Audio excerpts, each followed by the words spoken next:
Bases dropped on the morning show here on the SDH Network. John, here you there. Thanks for coming by. It is a kind of a newsy Tuesday for Tuesday Thoughts. Whatever's on your mind carrying over from yesterday, we still haven't really gotten into the other matches in MLS playoffs that have gotten us to this particular point. Some series over, some heading to games 3, like the one in Fort Lauderdale on the weekend.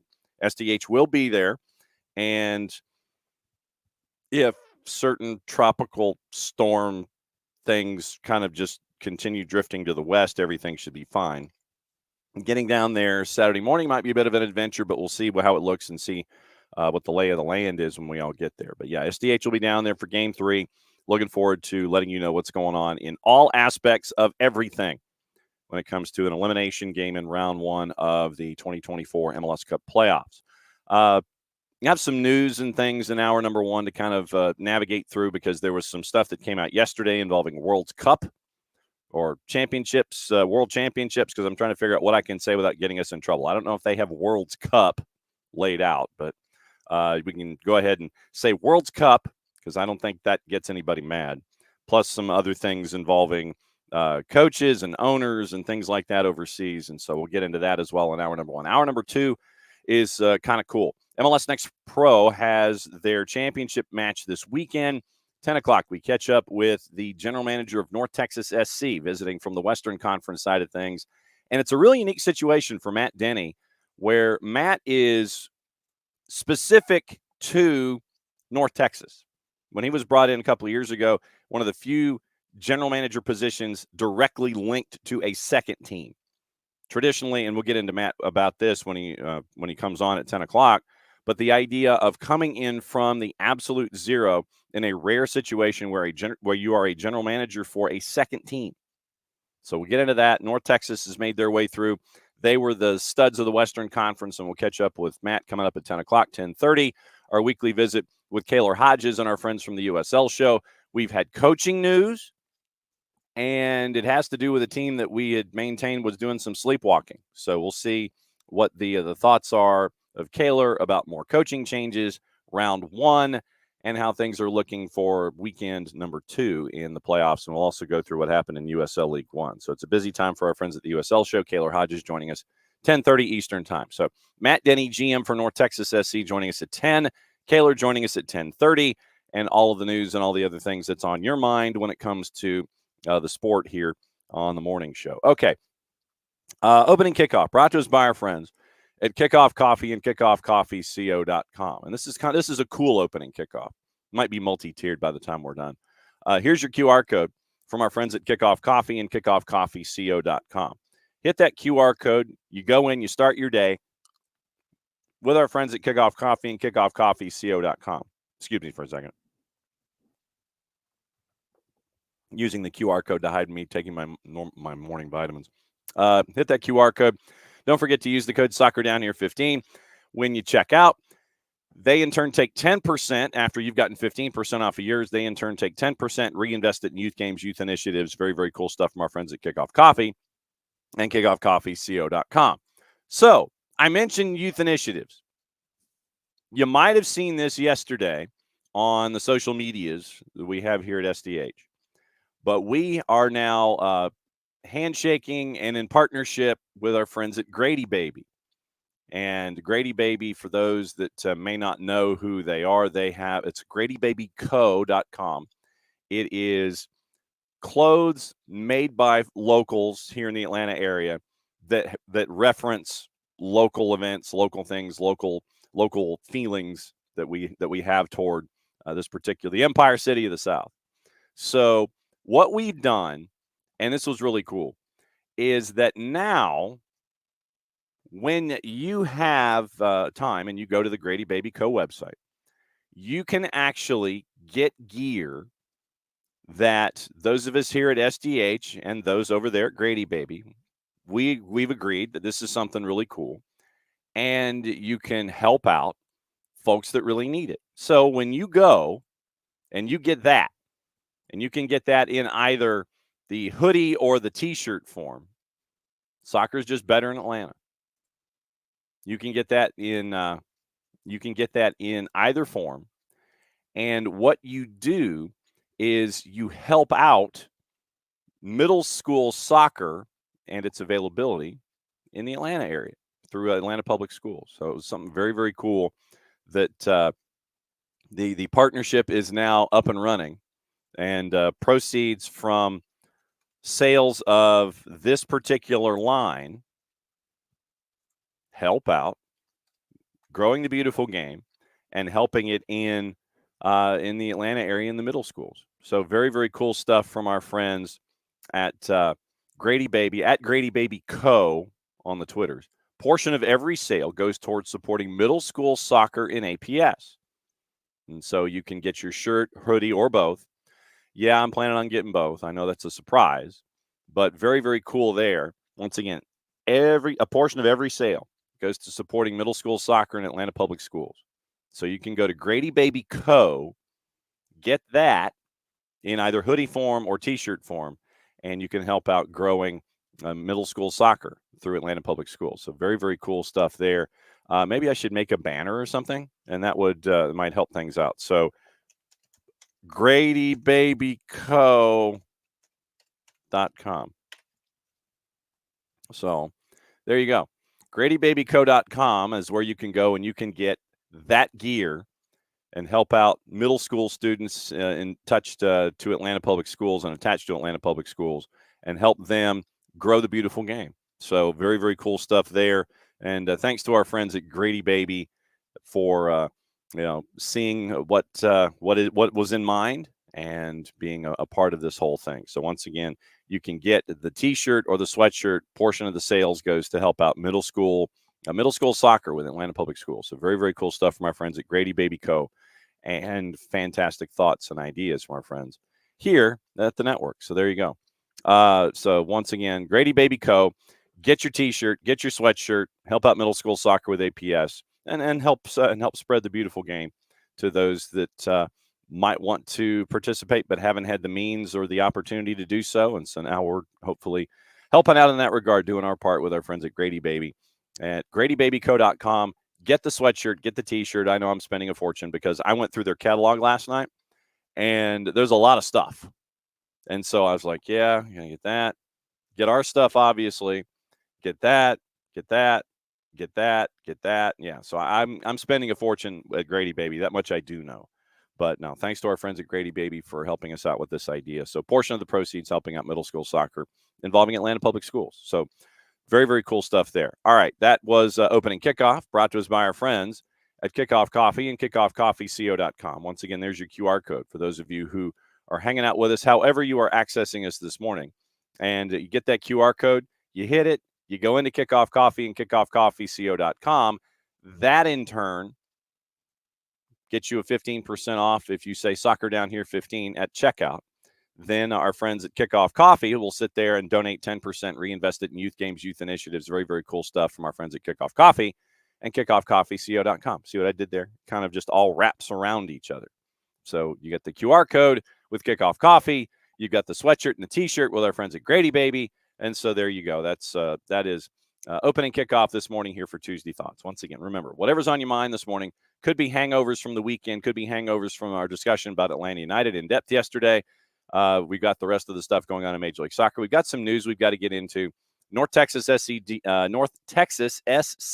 GM Matt Denny joining us at 10 o'clock. Kaylor Hoges and the USL show joining us at 10:30 to navigate what's going on in the playoffs in divisions that are not attached to Major League Soccer. So it's a fun day. Traffic for the rest of the week, now that I'm thinking about it. The soccer exchange program that we have continues tomorrow morning, 9:15. Jason was on Scarves and Spikes on an MLS Monday, and he was on there last night at 7 o'clock. So Tyler will join us at 9:15 like he always does for hour number one. We'll go through a lot of things. We'll go through how loud the building was, whatever's on our minds for a Wall Pass Wednesday, because it has a tendency to go sideways. I know you're shocked. Then if we can catch up with the busiest man in the Northeast, Dylan Butler from MLSsoccer.com, we'll do that at 10. Catch up with one of the busiest folks in collegiate soccer and women's soccer, Marion Crowder, and get her to talk about her show on SiriusXM. See if we can grab her, which is like trying to catch a comet by the tail, literally, at 10:30. Then Thursday, it is the Power Hour in hour number 2. We've got all the news and things that we normally navigate on Thursdays. So Power Hour, it is Nino and Nico. Nino's beloved Universitario won the title. We got to talk to him about that. We'll talk to him about Amorim. We'll talk to him about Gyökeres, what's going on in Portugal, anything else as we tour the planet with Nino Torres from Gold TV at 10 o'clock. Nico Moreno will talk playoffs. We'll talk Seattle and Houston. We'll talk yet another red card. We'll talk about Ache. We'll talk about a bunch of things with Nico when he comes in for the last half hour Thursday. And then Friday is Weekend Whip Around, where hour number 2, we'll kind of just pretty much figure out whatever it is we're going to talk about. We'll talk about it, whether it's MLS, USL Championship, League One, lower divisions, college, all of that stuff. Speaking of college, we'll get into that coming up in just a second. But hopefully our friends from Beyond Goals Mentoring can join us at 9:30, and we'll let you know what's going on as we lead into everything in that first half hour of the show on Friday. So that's your traffic, and that's always subject to navigation and change and things like that. There you go. And Alex, obviously, with the main thought of the day. Morning, friends, just voted LFG. Vote, vote, vote, vote, vote. And I'm not trying to say it like the Chicago politics or anything. When I say vote, vote, vote, vote, vote, that's encouragement. I'm not saying vote more than once, just vote. We voted early here at Office HD, knowing what the lines were going to be. And so we went ahead and voted early and decided that was going to be our way of doing it. We did not vote by mail. Went to our precinct, which was the organizing office that was open here in the county. So we went there to the headquarters. Lines weren't long at all. Got in, voted, in and out in 10 minutes. I know that today is probably going to be a lot of long lines, and I would just ask that you be patient. 10 minutes total. Nicely done, Alex.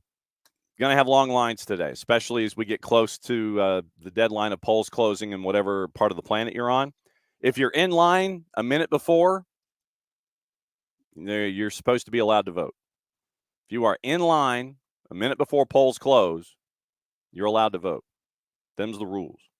So we'll see what happens. But once again, be patient if you're in long lines, and just vote, vote, vote, vote, vote. Get out there today. So our constitutional republic, it's the beauty of it, is that we get to voice our opinions. And so that today is one of the biggest days that we could do that. So today, vote, vote, vote, vote, vote. I've always maintained that this particular day, meaning the day of the presidential election, should be a national holiday because of everything that you've got to do. You got to navigate the traffic. You got to stand in line, all those things. Always thought today should be a national holiday because everybody should be in a position where they should vote and not, be worried about occupations or anything like that, getting from point A to point B.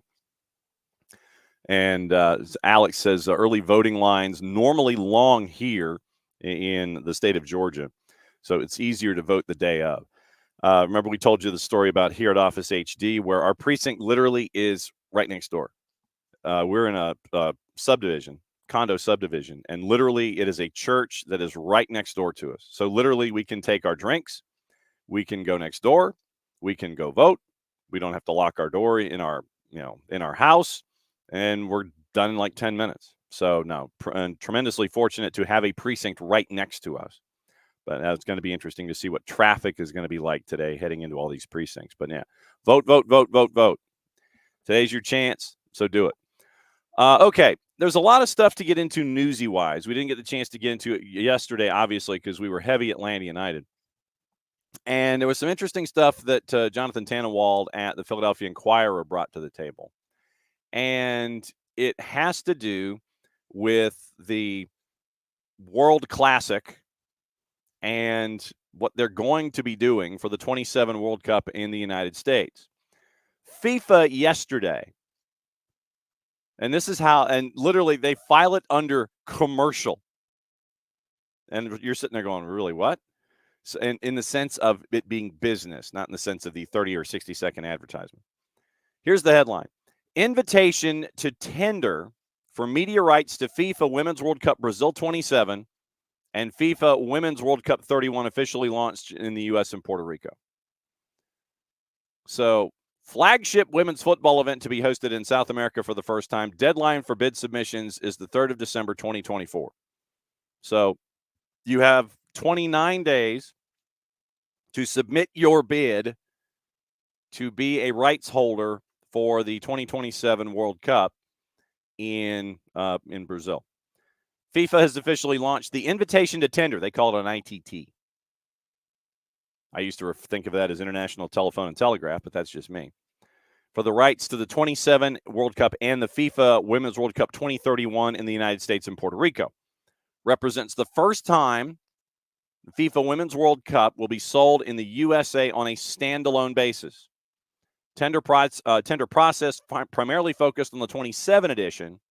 However, interested parties are invited to submit an additional offer for the rights to the FIFA Women's World Cup 2031 host to be confirmed. So that's that's the opening paragraph. What that means to me is this is the first time that I can think of where you had a bid for a Women's World Cup that was a standalone bid. Of course, it's also 3 years out for the 27 edition. You wait this long. And so now you're in that gap space of coming out of the 26 World Cup. And, oh, by the way, there's a Women's World Cup in 27 in Brazil. So FIFA yesterday puts out the idea of, okay, tell you what, we are putting 30-day notice out for anybody that wants to sit there and bid on the 27 World Cup. We're doing it as a standalone. But if you want to submit a bid for 31, we're not going to stop you from doing it. We're not going to stop you. Translation, you probably need to bid a package deal. Paragraph 2. The FIFA Women's World Cup is the biggest female-only sporting event in the world. The 27 edition will be held in Brazil, 32 teams competing in at least 8 host cities representing different regions of the country. 3 years away, and I would love to see what the infrastructure is for this. Tournament shaping up to be the greatest yet. Remember, I'm reading from FIFA. I'm reading from the FIFA press release here. USA once again among the favorites after winning gold in the Paris 2024 Olympics, where 27 host Brazils took home silver. Then they go back through the history and let you know that the FIFA Women's World Cup Brazil 2027 trademark is expected to attract significantly larger audiences in the region thanks to the favorable time zone, wink, wink, TV partner. And the last time the competition was held in the Americas, the FIFA Women's World Cup Canada 2015 trademark was watched by 27 million people, and remains a record for a televised football match in the United States. Then they give the email address if you want to sit there and submit your tender. 3 December, 7 o'clock local time. Through the sale of media rights for its football tournaments, FIFA generates income, which is essential to support and develop football around the world, including the FIFA Forward Development Program, spelled PROGRAMME, with a link to that later on. So FIFA yesterday decides, okay, tell you what, 27 World Cup, we're going to do it as a standalone. We're less than 3 years out.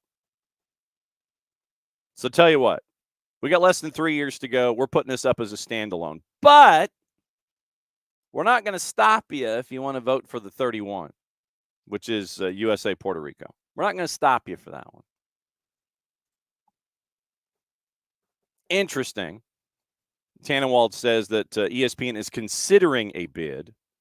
Doesn't guarantee that they will, but he's heard that the network will consider it. So you have the palace intrigue of what is Big FOX going to do?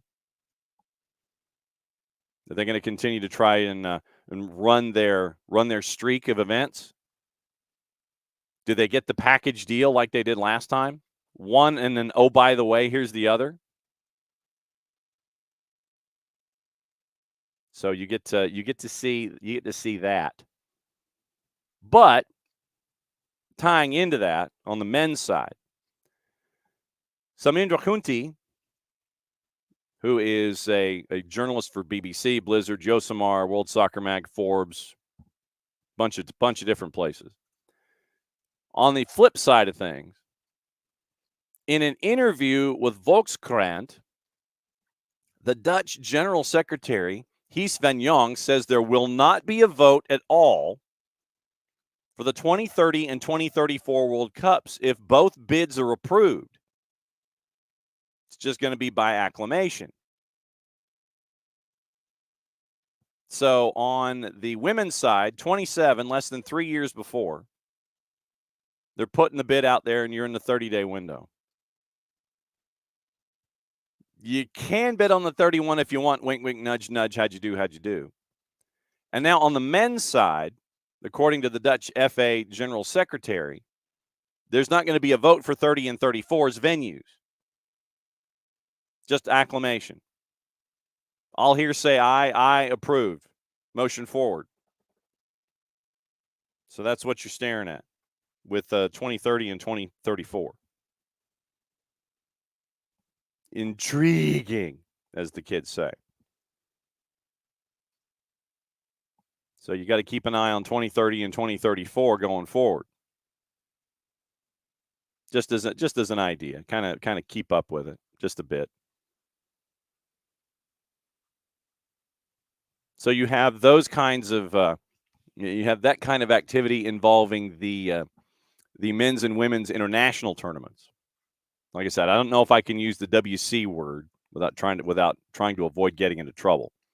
But those are your updates on that. Just to let you know, since we are in another window for international for European competition, really specifically. Just a reminder, today, PSV Eindhoven, Girona, 12:45, Real Madrid, AC Milan at 3. Free to air on Unimas if you have cable systems or streaming services and devices that can grab that. Wednesday, they're going to have Shakhtar Donetsk and Young Boys, Feyenoord and Red Bull Salzburg, 12:45 and 3. Thursday, Lazio and Porto.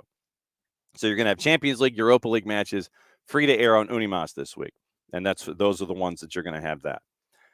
Abby's in this morning, and before I go any further, Abby traveling to Abby wants to know who's traveling south.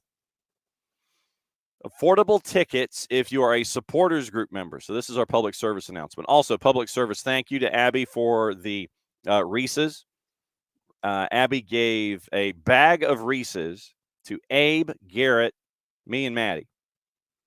And safe to say that the other 3 of those individuals are very, very fortunate that Abby had individually hermetically sealed plastic bags that equally distributed the Reese's on the weekend. So big thanks to Abby. I've pretty much plowed through mine, but I've also learned that when you have Reese's and you have Mountain Dew, that doesn't work. It neutralizes the taste of the Reese's when you pair it with a Mountain Dew. I found that out yesterday, as a matter of fact. So if you're going to have something Reese's-y or Reese's-ish, then what you've got to do, you've got to make sure that you don't have something that's going to completely drown out the taste of the Reese's. No Mountain Dew with Reese's. That's not going to work. I found that out the hard way. So think of another liquid beverage that you can pair well with a Reese's so the taste of the Reese's doesn't get neutralized. So that was probably the other piece of news that we came out with yesterday, in and above all of the other pieces of news. They were having press conferences getting ready for the other rounds of the MLS Cup playoffs, match days 3 and second round stuff and things like that. Carlos Coronel was asked who he wants to play in the next round. FC Cincinnati or NYC. He said he chose FC Cincinnati because, Cincy has a soccer stadium, not a baseball stadium. So Carlos Coronel wants to play in normal locations and things like that. News on Brooks Lennon came out yesterday while we were so after the show was over. The news on Brooks Lennon came out, and Brooks is going to be out for 4 months. Successful shoulder surgery. Say that 10 times fast. Successful surgery to repair a dislocated left shoulder, rehabilitation process to determine his recovery. Lennon approximately out the next 4 to 6 months. So in a good window, March. In a window of 6 months, that's May. So Brooks is out until at least March, as possibly as late as May, depending on recovery. But obviously, wishing Brooks the most sound recovery humanly possible. But yeah, that news came out yesterday after we went off the air. Once again, not a surprise. But news came out after we went off the air yesterday. Brooks had successful shoulder surgery. Once again, say that 10 times fast. And it ends up with 4 to 6 months of recovery. Next time we talk to Greg Garza, we'll talk about shoulder surgeries and recoveries and things like that, and trying to make sure that everything is copacetic when it comes to recovery and all those kinds of things. But news on Brooks Lennon came out yesterday, and so we'll keep an eye on Brooks as we go, and obviously wishing Brooks the most sound recovery humanly possible when it comes to this kind of stuff. Oh boy. Okay. People have asked. All right. Alex wants to know, please explain what does pair well with the Dew. Wow. What does pair well with Mountain Dew? That's a good question. I mean, like normal meal. No, and Abby's correct. It's more Dew. That is the absolute correct answer. So Alex wanted to know, and Abby had the answer. I'm trying to think of like foods and things. I mean, independently, it does really well.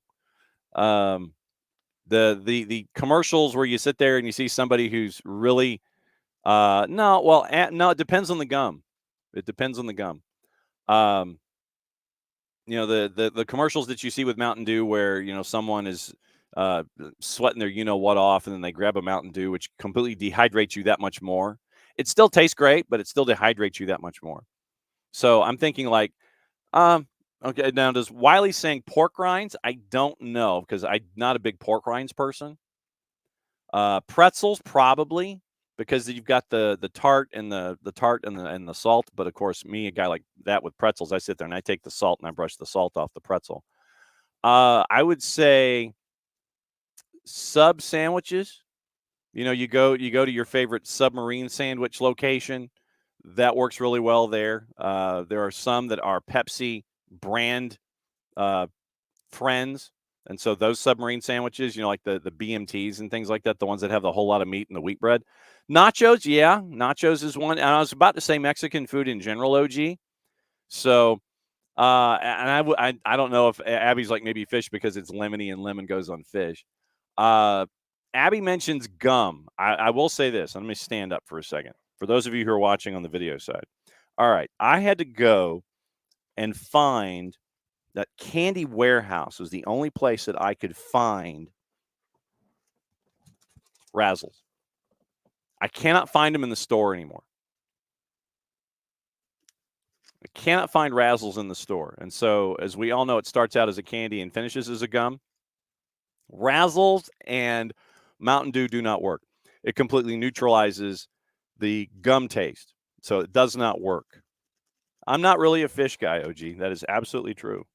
I am absolutely true.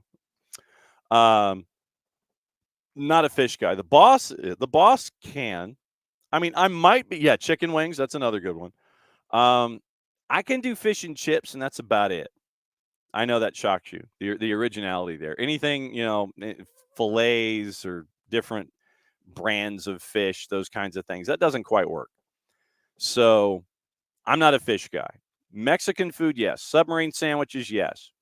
Gum, no. Nachos, yes. Pizza, definitely. Good call, Wiley. I like that. So there are places where, like sweet tea and pizza and Mountain Dew and pizza and those kinds of things, that works well. That works well together. But there are some that are just like, Gum is definitely a no. And I found that out the hard way because once again, I'm chewing gum, and then all of a sudden, this is over here, and it's time to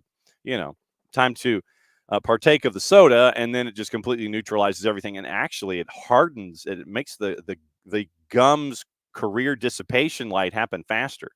You got to get rid of the gum quicker after you have the Mountain Dew. It's just the constitution's gone, and it's just no. So yeah, this turned into a Wall Pass Wednesday discussion, didn't it? But yeah, so. If you guys have any other thoughts on what may or may not mix, but no, and it seems to be like the the food, the easy takeouty kind of food seems to fit well with, like I said, the pizzas, the subs, nachos, those kinds of things. That works. The higher end food, the stuff that we prepare, doesn't quite work. OG says donuts actually go with carbonated drinks at times. Okay. I was not aware of this. I was not aware of that. But on second thought, there have been times where I have gone to a local donut shop in the morning and have had donuts with the carbonated drink, and it does work. So that is a theory that, on retrospect, I have tried. So that is definitely something that that sits there. I definitely get that. Definitely get that. Okay, so let's see what else is going on this morning. Okay, there were some couple of other things that had happened this morning involving stuff overseas and job vacancies and all this kind of stuff. So we'll get into that once again. Get to catch up on the MLS Next Pro final with North Texas's perspective coming up at 10 o'clock. Matt Denny, the GM of North Texas SC, Kaylor Hoges from the USL show, joining us at 10:30 to discuss the opening round of the playoffs and USL Championship, USL League One. Okay, so now we have a John Texter update. Legitimately, we have a John Texter update because remember, Texter has a Texter wanted to buy Everton, missed out. Right now, he owns just under 50% of Crystal Palace, and he has the multi-club model where part of it is Botafogo. It's not a trashy opinion. Don't be sorry at all, OG. It's all good. John Texter owns Botafogo. Remember when Thiago Almada was purchased by that group, Eagle Football, that the plan was for Botafogo to France and then possibly to the Premier League over time. Texter wanted out of Crystal Palace because he wanted to buy Everton. That didn't work. So now it appears he wants to sell his stake in Crystal Palace and lining up a takeover bid for Watford in the Championship. And this is interesting because Watford is undergoing the investment window where fans in Europe and England, unfortunately, it cannot be done in the United States. And I wanted to, because you could have bought, as a normal human being, you could have bought like 4 shares as an individual, and that's like $100. Or if you were a business, you had to buy, or 4 was 50, and then you had to buy like 8 at 100 or something like that. So Americans could not take advantage of the opportunity to purchase shares in Watford that was on it's not the GoFundMe, but there's a like Busy Bee or something like that you could dive in, get the prospectus, and you can end up being a partner in the released percentage by the group that owns Watford, and fans could purchase it. So the fans could have their say in quotation marks and all that kind of stuff. So it appears now that John Texter has found his new quest. Wants to ditch his 45% in Crystal Palace and move it to the Championship in Watford, which would be a significantly less investment. He's been trying to sell the shares since February. And according to the 3-letter paper, he's lining up Watford. Watford chief Gino Pozzo put 10% of his shares up last summer, understood that the Italian would be open to offers on a full sale and would be interested in that for 150 to 175 million pounds.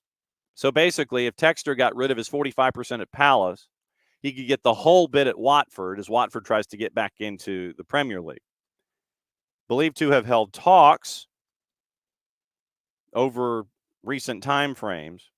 And this is once again according to the 3-letter paper, so take the information at your own peril. Speaking to other investors about setting up a possible consortium. So the Thiago Almada trek would go Botafogo, Lyon, and either Molenbeek in Belgium or England, whatever that is. So Texter apparently is now looking at Watford, and that could be the next stage in his ownership career. It is thought, according to TalkSport, Watford appealed to him as they are part of a multi-club project alongside Udinese. But first, he's got to ditch the 45%. Zechariah Janua and Navshir Jaffer are thought to have made an offer through investment group Sports Bank.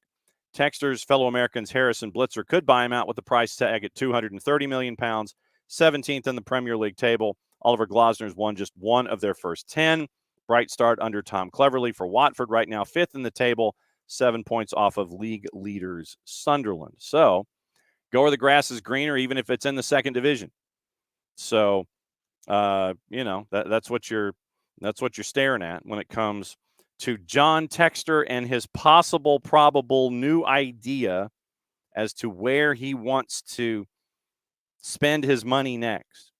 That would be the next big question for a guy like John Texter. Where am I going, and what am I doing now? So keep an eye on that, because once again, kind of in a roundabout way, you're looking at the possible, probable future for Thiago Almada and what he would want to do, or where he could go within that framework of Eagle football, or whatever Texter would name it. If he left Crystal Palace and came up with a different name, he'd have to come up with a different one, unless he keeps Eagle football and just ends up going to own Hornets and things like that. So that is your ownership update with all of that fun. So once again, you keep an eye on all of that. And once again, it's all part of the future that could be. The future that could be when it comes to multi-club ownership, multi-club models, and things like that. So that's where you're staring at things right now. Champions League today, once again, part of it, and this is one of the more intriguing elements. Pep Guardiola says we're just going to have to manage this NBA-like schedule. You're going to have load management. You're going to have folks not playing because they got a 3 o'clock kick today against Sporting. So Victor Gyökeres in a Ruben Amorim-less activity today, 3 o'clock. Liverpool, Leverkusen, Sporting, Manchester City. That's at 3 o'clock. We'll get into the juice boxes that are attached to all of this. But Pep Guardiola has admitted, he's like, we're just going to have to manage this schedule. I mean, you saw in the Gummy Bear Cup, they had like 13 players, and a lot of them were academy kids. So it was not it was not the lineup of dreams, and you've still got to look at injuries, and you pick up a couple of knocks here and there, and you're staring at the possibility of Kevin De Bruyne still being out for a long period of time. Today, Champions League, in the league phase, PSV minus 128 hosting Girona. Slovan Bratislava, a home dog at a plus 287 to Dinamo Zagreb at a minus 104. 3 o'clockers, and these are the other 7. Bologna and Monaco, close to being within the margin of error. Bologna is a plus 175. Monaco's a plus 167. Draws a plus 236. Celtic, who thumped Aberdeen on the weekend, plus 174 at home. Dog to RB Leipzig, a plus 152. Dortmund a minus 500 to Sturm Graz at a plus 1304. Lille a plus 211 to Juve at a plus 154. Liverpool a minus 112 hosting Leverkusen at a plus 303. Real Madrid, AC Milan, one of the two marquee games. Real Madrid a minus 233. Draws a plus 416. AC Milan a plus 593. And Sporting, with Victor Gyökeres, a home dog to Manchester City at a plus 254. Manchester City is a plus 106. Standings in the Champions League, and remember, we have to kind of pay attention to this. Top 24 out of the league phase advance. And then you get like you got the first 8, then you've got 9 through 24, and then 25 through 36 are the ones that kind of have to keep an eye on things.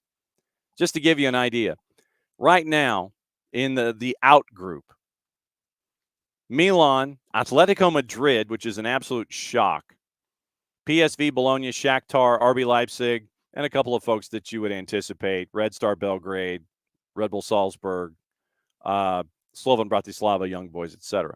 At the top, Villa and Liverpool. They've won all 3 of their matches so far. Manchester City, 2 and a draw. 3, 6, 7 teams have 2 wins and a draw, and then you have goal difference and goals scored and things like that. Manchester City right now third in the standings with 2 wins and a draw after their first 3. Monaco, Brest, Bayer Leverkusen, Inter, Sporting, Arsenal. Right now, that's the group at 7, and then once again, you get into goals scored, goal difference, all those kinds of things. And you have 9 teams within 2 points of each other to start things off. You're 3 matches in, So that's what you're staring at there. Did you see yesterday in one of the big matchups? Brazilian football, Ben Rumsby, and the video is out there, and I don't know if you really want to see the video. Corinthians and Palmeiras, a pig's head was thrown onto the pitch more than 2 decades after one was thrown at Luis Figo. Police were said to be investigating the incident that occurred when the Corinthians was playing Palmeiras in Serie A Monday night. Pig's head was thrown, and this is copy from the Telegraph, so I'm reading the copy. Telegraph says the pig's head was thrown at Palmeiras' Rafael Veiga while he was taking a corner before Corinthians' Yuri Alberto stepped in by kicking the pig's head off the pitch. Alberto told Globo Esporte afterwards, "I almost broke my foot. I thought it was something else, a cushion, but it was a pig's head. I almost hurt myself."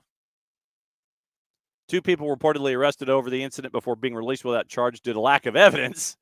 Well, because if they chucked the pig's head, the evidence isn't theirs anymore. You could go to fingerprints on the pig, I guess, if you wanted to. Ongoing investigation into how the offending item was smuggled into the Corinthians Neoquímica Arena. We talk about things in the past and how you kind of smuggle things in, when you're growing up, when you're growing up and you're kind of, wanting to just smuggle things into your favorite sporting event, you find a way to do it, You find a way to do it. But then there are times where you sit there and you go, okay, that's a bit large. And then you would think that maybe the smell of the pig and the pig's head might be a dead giveaway, pardon the pun, unintentional, as to who brought said head into the stadium. Just thinking. 22 years after a similar incident during a game between Barca and Real Madrid following Figo's defection from the former to the latter, arguably the most controversial transfer in football history. And AP actually has the photo from that day. Monday night's copycat incident, according to the Telegraph, appeared to be linked to pig having been used for decades as an insult against Palmeiras by their rivals, so much so that in 2016, the latter club decided to embrace the moniker by officially adopting Gobato the pig as their second mascot, alongside Periquito the parakeet. Palmeiras fans had previously also made light of the incident, most famously at a game against Santos in 1986, at which they responded to the chants of pig by shouting, come on, pig, ole, ole, ole, and go pig." Nickname was further popularized shortly afterwards when a Brazilian sports magazine published an issue with a picture of Palmeiras midfielder Jorginho Putinati holding a pig on the front cover. This is rivalries.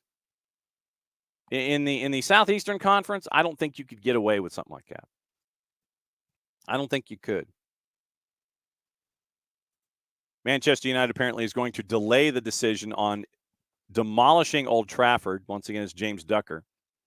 Club's going to wait for post-budget developments under the new government before deciding whether to build or redevelop next summer. Delivery of the new 100,000-seat capacity stadium would be boosted if they could secure additional land around their existing Old Trafford home. Sir Jim Ratcliffe and the Glazers are being urged by the Old Trafford Regeneration Task Force, headed by Lord Coe, to be as bold and brave as possible, quotation marks, by maximizing the potential impact of any stadium development. While both redevelopment and new build options are still on the table, a recent survey sent to around 500,000 United supporters established that 52% of the fans open to the idea of a new build. Redeveloped Old Trafford is the preference for 31% of the fans. 17% said to be unsure which option they would prefer. It would ideally require land adjacent to Old Trafford, occupied by a huge rail freight terminal being repurposed on a reimagined 100-acre site. United want to explore what's possible to maximize the area available to the club. Not expected to understand that fully until next spring. And there is a video out of Old Trafford regeneration. Literally, that's the title, from Manchester United, where they have the first 15 seconds or so describing what it could be. Live, work, play, entertainment, the whole schmear. United is going to fund the stadium development themselves. Expectation that the city's civic leaders will have greater clarity when last week's budget will mean for Greater Manchester in terms of capital infrastructure and investment. Other options also being explored. United will fund any new stadium development themselves, financing options and what that would mean. But there could be public money for related transport and infrastructure costs that would enable such a project to realize its full potential and benefit the wider region. Yet a final decision on a new stadium versus redevelopment has been pushed back to next summer as the club waits for greater clarity, including potential relocation of the freight terminal and the mayor's budget in March. So when Drew Dickinson returns with 3Ds, he hopefully will have a better explanation on all of that than I am.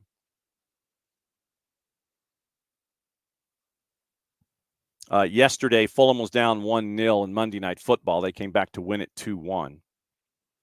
So that left Brentford fans kind of smarting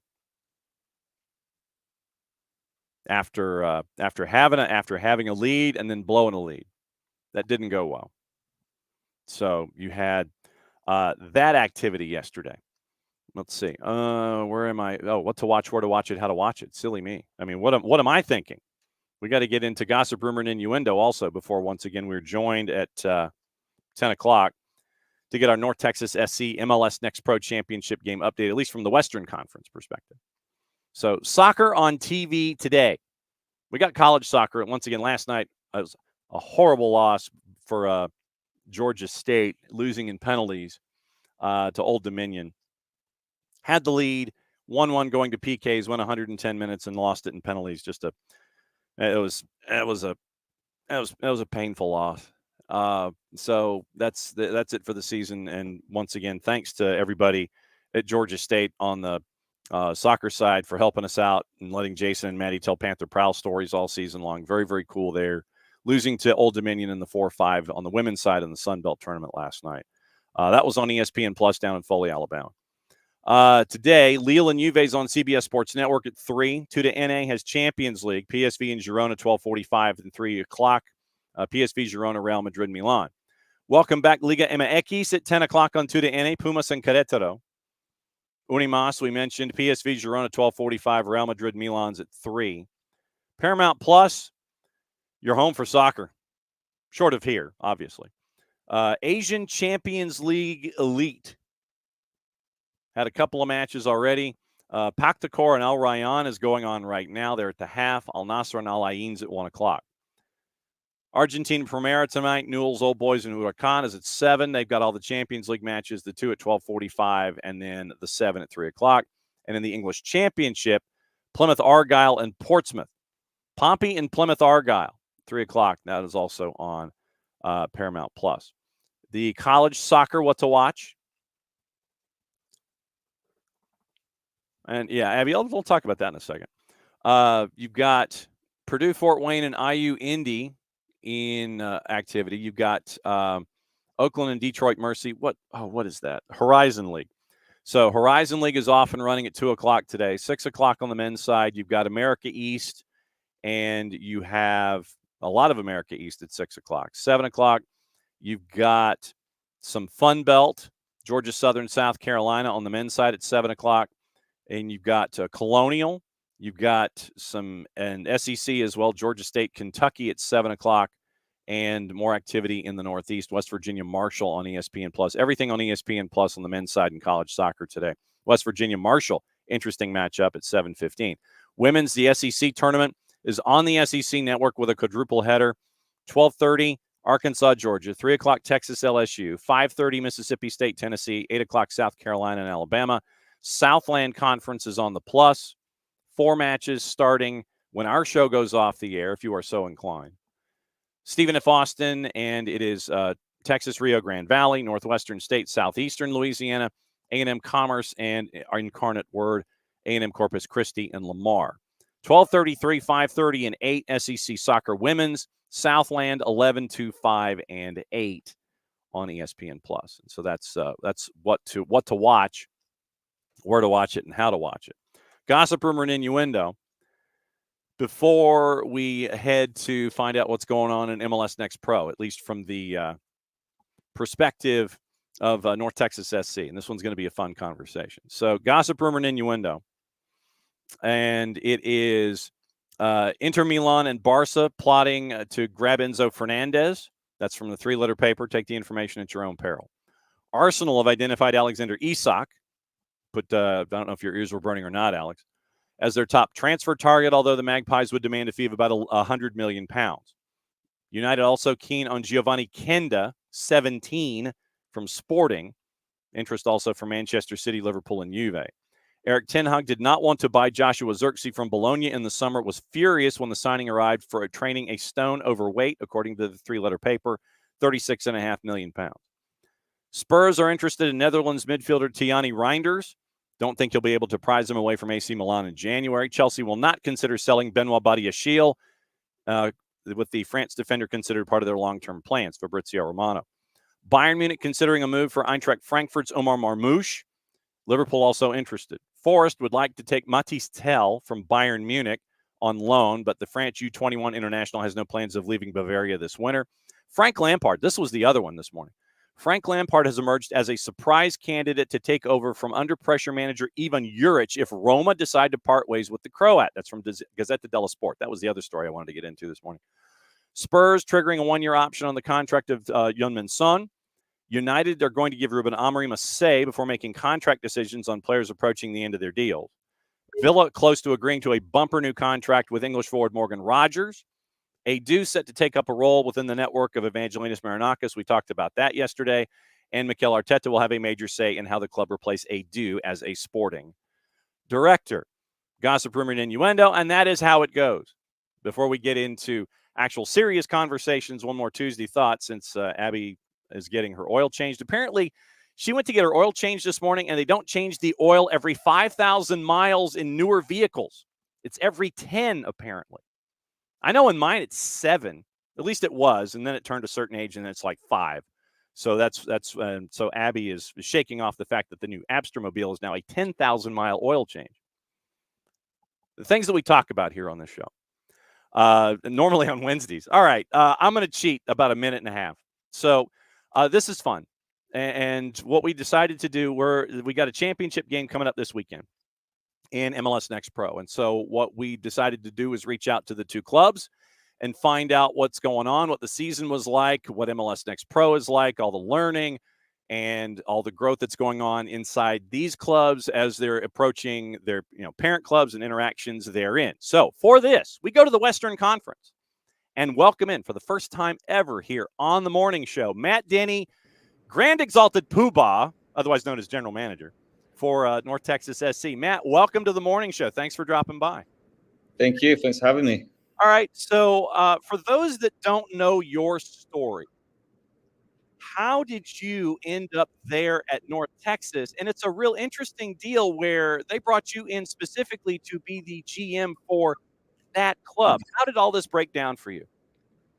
I mean, it really all started. I joined the organization in 2010 and worked as a sales rep. I really stumbled into it and enjoyed it, had some success and kind of found success learning the organization, learning the ropes and working with the different departments. And when they started this team, I think I've had a lot of interactions with the departments and ownership. And they said, look, we think you'd be a good fit here to get this opportunity, learn the ropes and steer this club in the direction it's going. And I interviewed for the job, really not knowing if that's what I wanted, if that was a good move. And it was a jump because, at the time we didn't know if it would be something that would have longevity or not. So I was leaving something that I'd been pretty stable at to this and never looked back. And just, I'm a product of a club and organization giving opportunities to homegrowns and some talent. And I've had so much cool things that I've done during this. Obviously 2019, we won a championship. Then we moved to a new stadium in Arlington, which was away from our training site, about 45 minutes away. Then had to deal with COVID, so much learning there, and joining an MLS Next Pro as a new league now. And then we've also got some cool announcements we'll have in the next few weeks, which will really kind of intriguing. I can't say too much, but come on, man, come on. I'll leave you guessing, but it's really exciting and really going to change the trajectory of the club in a big way. See, he's no more than 3 minutes in. He gives the tease to draw folks to continue to pay attention to what's going on at North Texas over the next little bit. How much have you learned about yourself, going from that first job title to where you are now? How much have you learned about yourself as a captain of industry, as a part of that franchise? Like, it's been immense. It's like this year when we got to a championship, I kind of reflect on when we started in 2019 and how I kind of didn't know this was how much work went into it. It was kind of stumbled into the first championship the first year. But just seeing the amount of work that goes into it, I've been surrounded with some great people. But the work that goes into it behind the scenes is just immense. And it's stuff that people don't see, those our athletic trainers turning up at 6 a.m. to get players ready, the late nights and the hours that people put in. It's really amazing to see the good people. And that's, I think, the biggest thing is if you surround yourself with good staff, good people, there's so much opportunity. And it's been rewarding to see people progress, staff and players, and where they've gone. It's really a unique club and a unique position, because we really stand by that homegrown development, but not just for players, for staff too. And you've seen it throughout the years. In that 2019 roster, there are a couple of names that folks immediately gravitate toward. One, obviously, Ricardo Pepi. Ronaldo Damas is another one who's done really well and in other levels. And Brandon Cervania, I know, is a part of that one there. There's also a guy that shares a name with me, but his has an H where mine does not. And he got his first goal in Major League Soccer, and my social media lit up. It was like, oh, you scored. No, it wasn't me. What's it like for you and for the organization, both North Texas and FC Dallas, to see the investments that you make in those young academy players and be able to invest in them, and then you get to have them spread their wings and go into other places? What's it like to see that growth and get to see them either move up and move on? Yeah, I think, that's our bread and butter. That's what ownership wants. That's what organizations really, the foundation. And to see them, obviously, you got the big names, right? Pepi. People still stop me and say, I was at that first game in 2019 when he scored a hat trick. and people didn't know, and they didn't know what his trajectory would be. But even the names you mentioned, there's Tanner Tessman, Brian Reynolds, there's so many. But take those huge names out of there. What's really cool as well is there's players that have careers now. There's players that you see, and I'm watching the playoffs now of every league that's playing in the United States, and you see names in almost every team, and it's really cool just to see that. If you had a heat map of where players are now, it's just the opportunity with the lower leagues. It's really it's created the opportunity not just for the higher names, but for other people to have a career in soccer that they wouldn't have had years ago.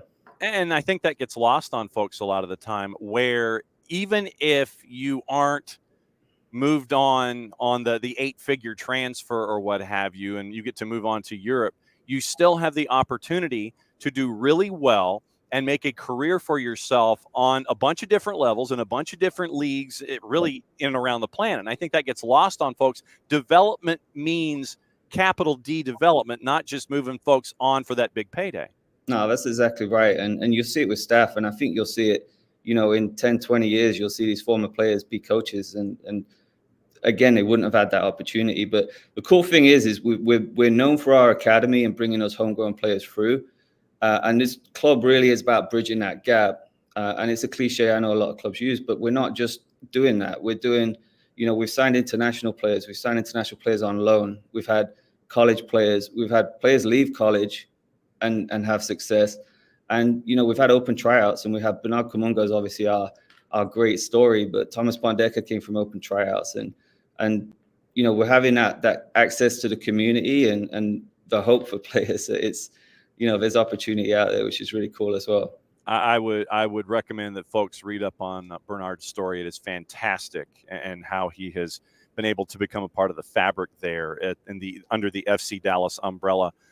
Expectations, I know, are always high for North Texas there in whatever league they're in. And now that we're talking about MLS Next Pro, when you came into this season, expectations were there. But as the season evolved, everyone was gunning for you in the Western Conference. What was it like to see the guys and the staff respond in that way, to sit there? It's like, all right, fine, you guys want to come at us. You kind of sit there and it's like, all right, bring it. We're still going to be at the top of the table in the West by the time we're done. Yeah, I think it's something we embraced, and I got to be honest with you. Every year when we build a roster, we're like, this is a good roster, and it's like, you always think this is it. This is our year and our successful group of players that we've got, and we went into this season kind of just flying. We had a coaching change in the middle of the season. But one thing we've done all season, regardless of what else has gone on behind the scenes, is we've really stayed humble to that.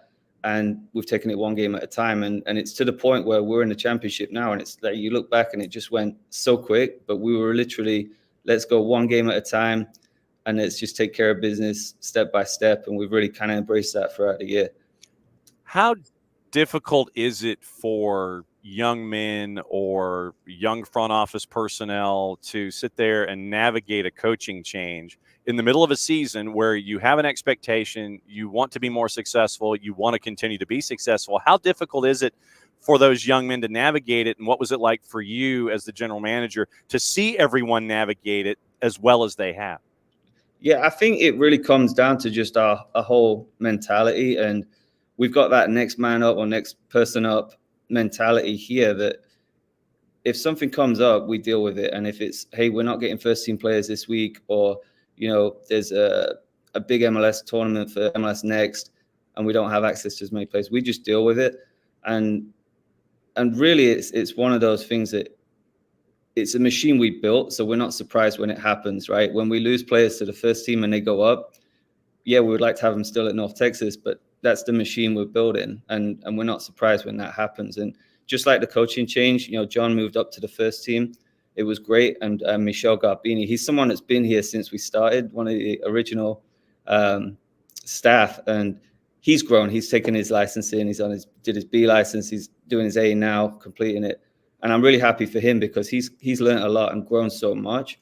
And when he stepped in as the head coach, from middle of the season to now, the amount of growth he's seen as well has been remarkable. So I'm really happy for him. And he's someone that's put in so much work and passion towards the club. It's just really great to see. But again, when something happens, we know that's the reality of this club. Halftime with Matt Denny here, GM at North Texas SC, as they get ready for the MLS Next Pro title game this weekend up against Philadelphia Union 2. Time to brag on your players a little bit. For those that haven't seen you this year, if you and I were sitting in a TV booth and we were getting ready to call a match, it's North Texas SC against, SDH's B team or whatever. You and I are in the booth. I turn to you, they run the title card up. It's in North Texas SC is playing so-and-so, and the voice of God does the voiceover. You and I are sitting there doing the stuff in the booth. If I was to sit there and say, okay, who are some of those folks that folks need to pay attention to when they drift in and watch this championship game for the first time, if they haven't seen MLS Next Pro?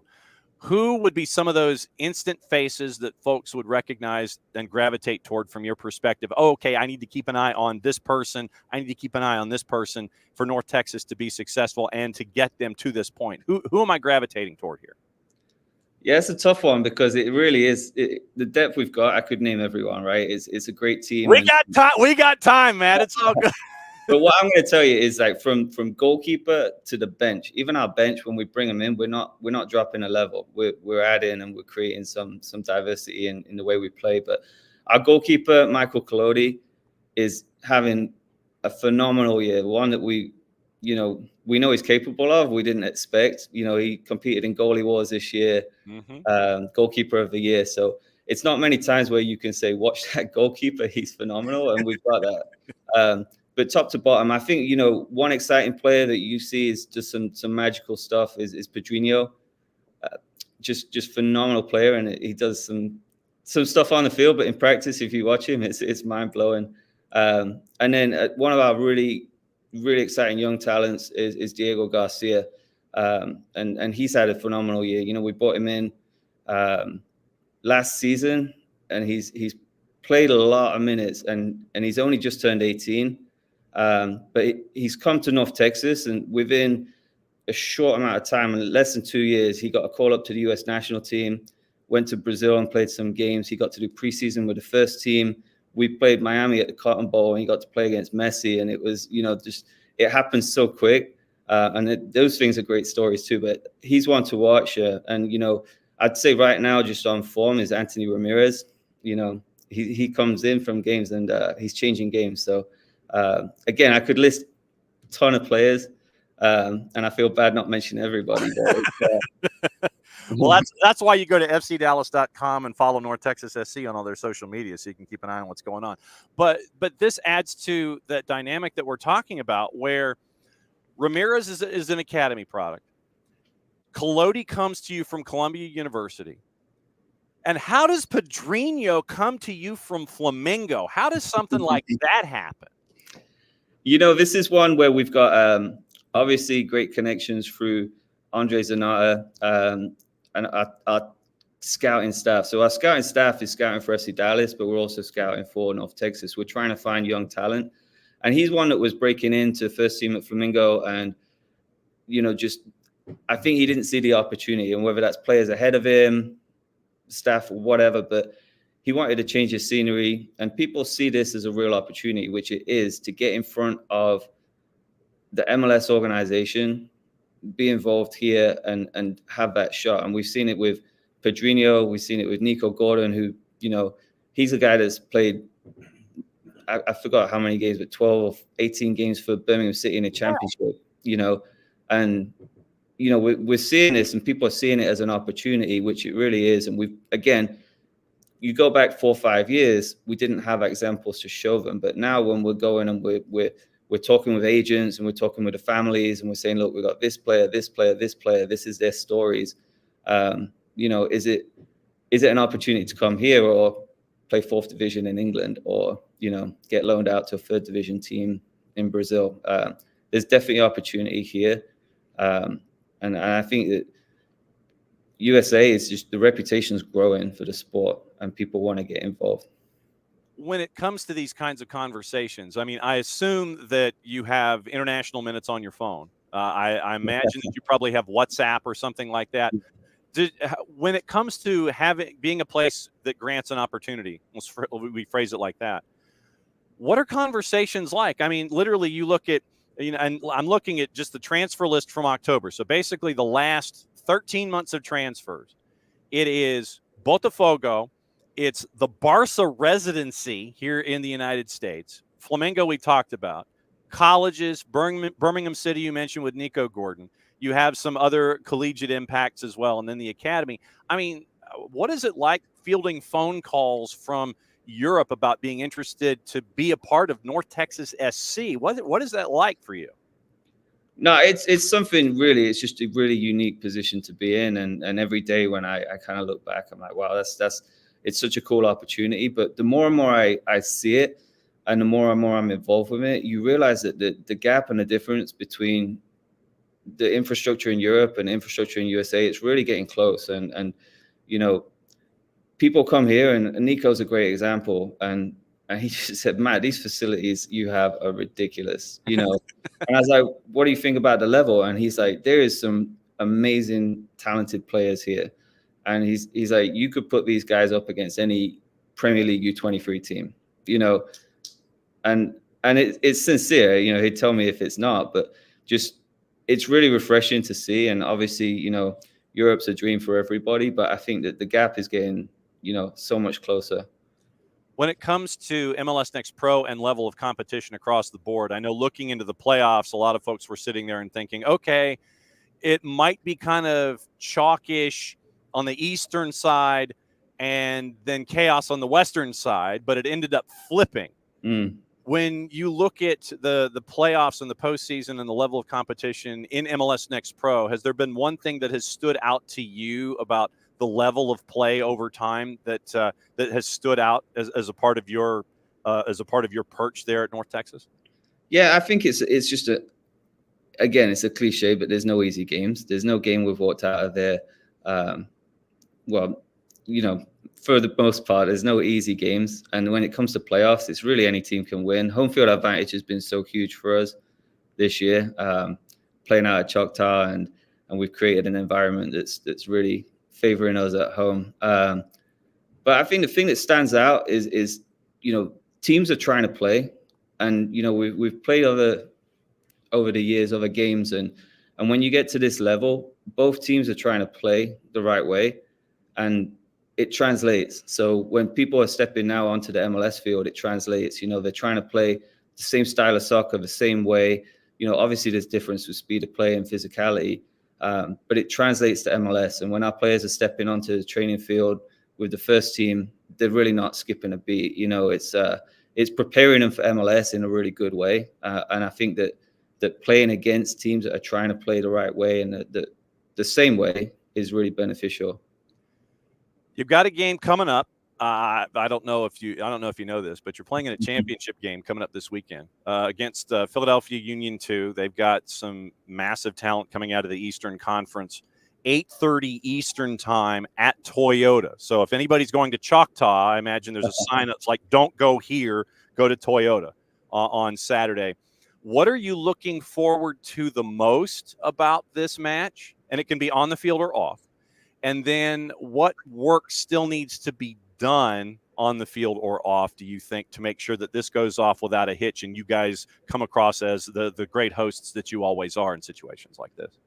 Yeah, I think the thing I'm most excited for is just it being here. It's at this point, it's a celebration. And I think you'll see that every team that was looking to host over the last few weeks has been planning for Cup in the opportunity that it happens. In the last few games, it's been like, man, this would really hurt if we didn't make the championship and host, because you've been doing all this planning, right? And at this point, it's just executing, obviously working with the league and making sure the presentation is good. But the team's in such a good moment, and they're playing well, they're enjoying it. And I feel like this is just the reward for the season. It's not, there's so much, the pressure's going to happen, but the guys have got here, they deserve it. And it's about showcasing what we can do as an organization and what the team can do on the field. So it's more of a, like, the pressure's turned into excitement, and it's making sure things are going well. The only thing we can't control is the weather. So it's looking good right now.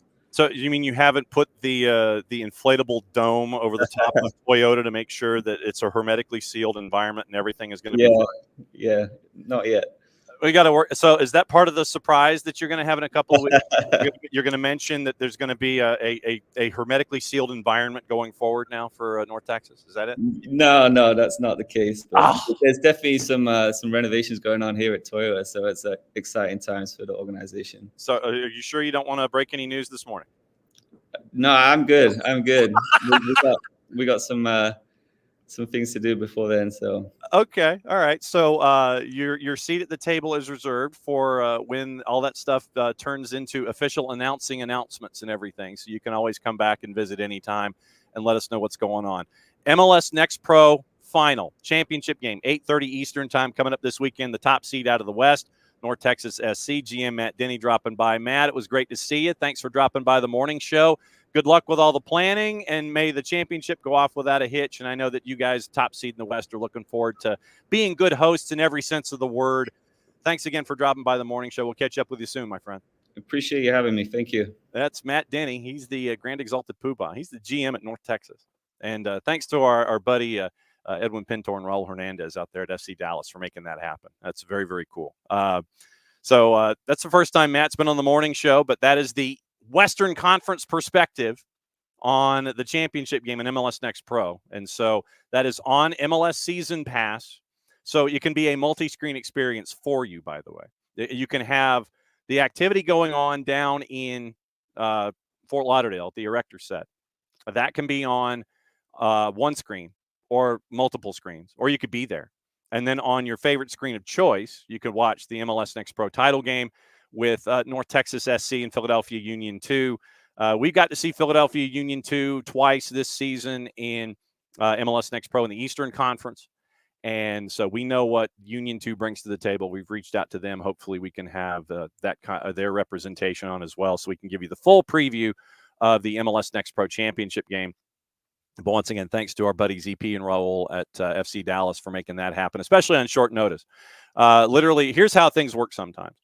I know this will shock you, but the semifinals happen, and I'm like, ooh, we have a title game that needs to be talked about. And so I reached out to Ed, and to EP, and Edwin's time with Tormenta is where that relationship started. And I literally texted him Sunday night while everything else is going on. I'm like, hey, what's going on? At the title game, can we do something?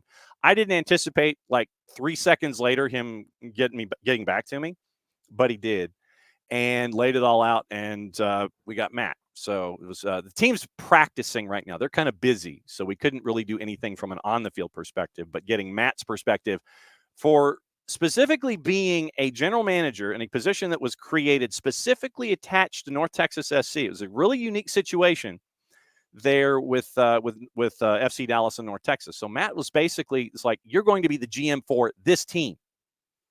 So it was a really unique situation, and to be able to tell that story with everything that's going on there with North Texas, very, very cool. Like I said, we reached out to Philadelphia Union too. Hopefully we can catch up with them as well, and we'll get you the full perspective. 8:30 MLS Season Pass, Saturday night.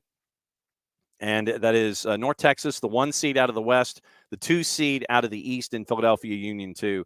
And hopefully we can get the breakdown of what's going on in the Eastern Conference. But no, Matt Denny put on the blazer early this morning and got to catch up with us about everything going on there at North Texas. So once again, both clubs advancing to the league final for the first time. North Texas beat all caps 2 St. Louis City SC. And so they beat them 3-0, and the Union 2 beat 2-time defending Eastern Conference champ Crew 2 4-0. Kevin Sullivan got his first professional playoff goal in the win, youngest player ever to score in MLS Next Pro's playoffs. And it was the whole thing was flipped, where a lot of folks were sitting there thinking, I think it's going to be kind of chaotic in the West. It was chalk.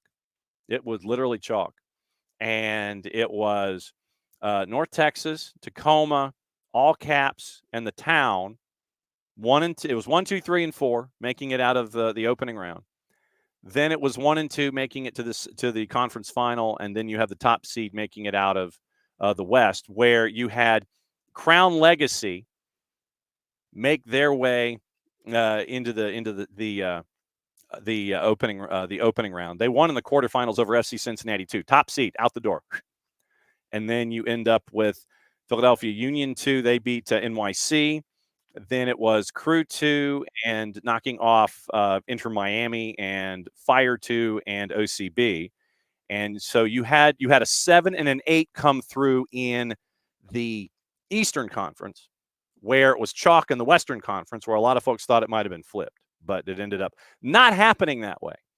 So that's half of the discussion with MLS Next Pro. Philadelphia, Columbus, and St. Louis, 3 of only 5 teams in MLS Next Pro to participate in the playoffs every season since the league launched back in 22. Crew 2, the only club in the league to compete in the conference finals every year. And this will be the first MLS Next Pro Cup without Columbus. They appeared in the previous 2 league finals. They beat St. Louis City 2 in 22, and they beat Austin FC. They beat Los Verdos in 23. So it's on season pass. Josh Eastern, Ricky Lopez Espen, Jalil Anibaba, Michelle Montaigne on the sidelines. And so you can go to Frisco. So if you go to Choctaw, you got to go from Choctaw to Frisco. It's not at Choctaw. It's at Frisco. So go to Frisco to watch this game. You're going to watch it on season pass, or you just go to Frisco yourself and go watch the MLS Next Cup.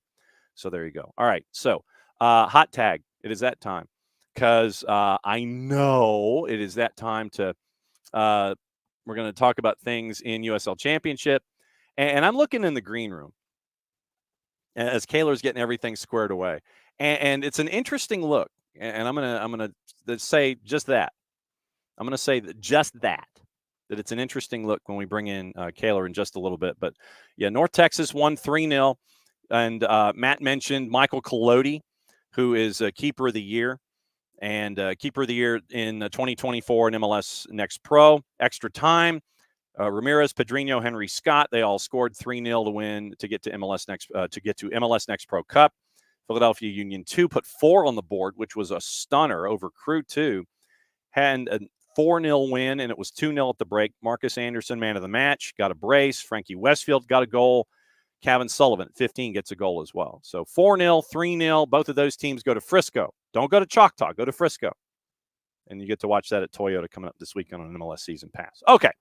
Now, time to catch up with, actually, tell you what, let me break the green room here for a second. Is it safe to bring you in? Are you set? Okay, thumbs up from Kaylor, because Kaylor was adjusting his studio space. So, yeah, he's in a meeting now. He's in a meeting now for the next little while. So we're bringing Kaylor because it's that time where we get to talk USL Championship, USL League One with Kaylor from at Kaylor Hoges at the USL Show. Kaylor, what is up? And I'm noticing that you have changed allegiances with your shirt. Did you lose a bet? You know, I have said this on the USL Show. We've all said it on the USL Show. I can and will be bought. So send free things. I wear free things. Dude, I'm right there with you. I mean, I know where this. So please explain for those that have not been keeping up to date. So basically, Charleston sent you a care package. Is that how this works? When they came down to Birmingham earlier this year, wonderful, wonderful friend of our show and just friend of the USL in general, Ben Clemens, kind of hooked me up. And honestly, it's one of my favorite like kind of pullovers in general. It's super soft. Okay. The material's great, and it looks almost professional enough that I don't get in trouble at school.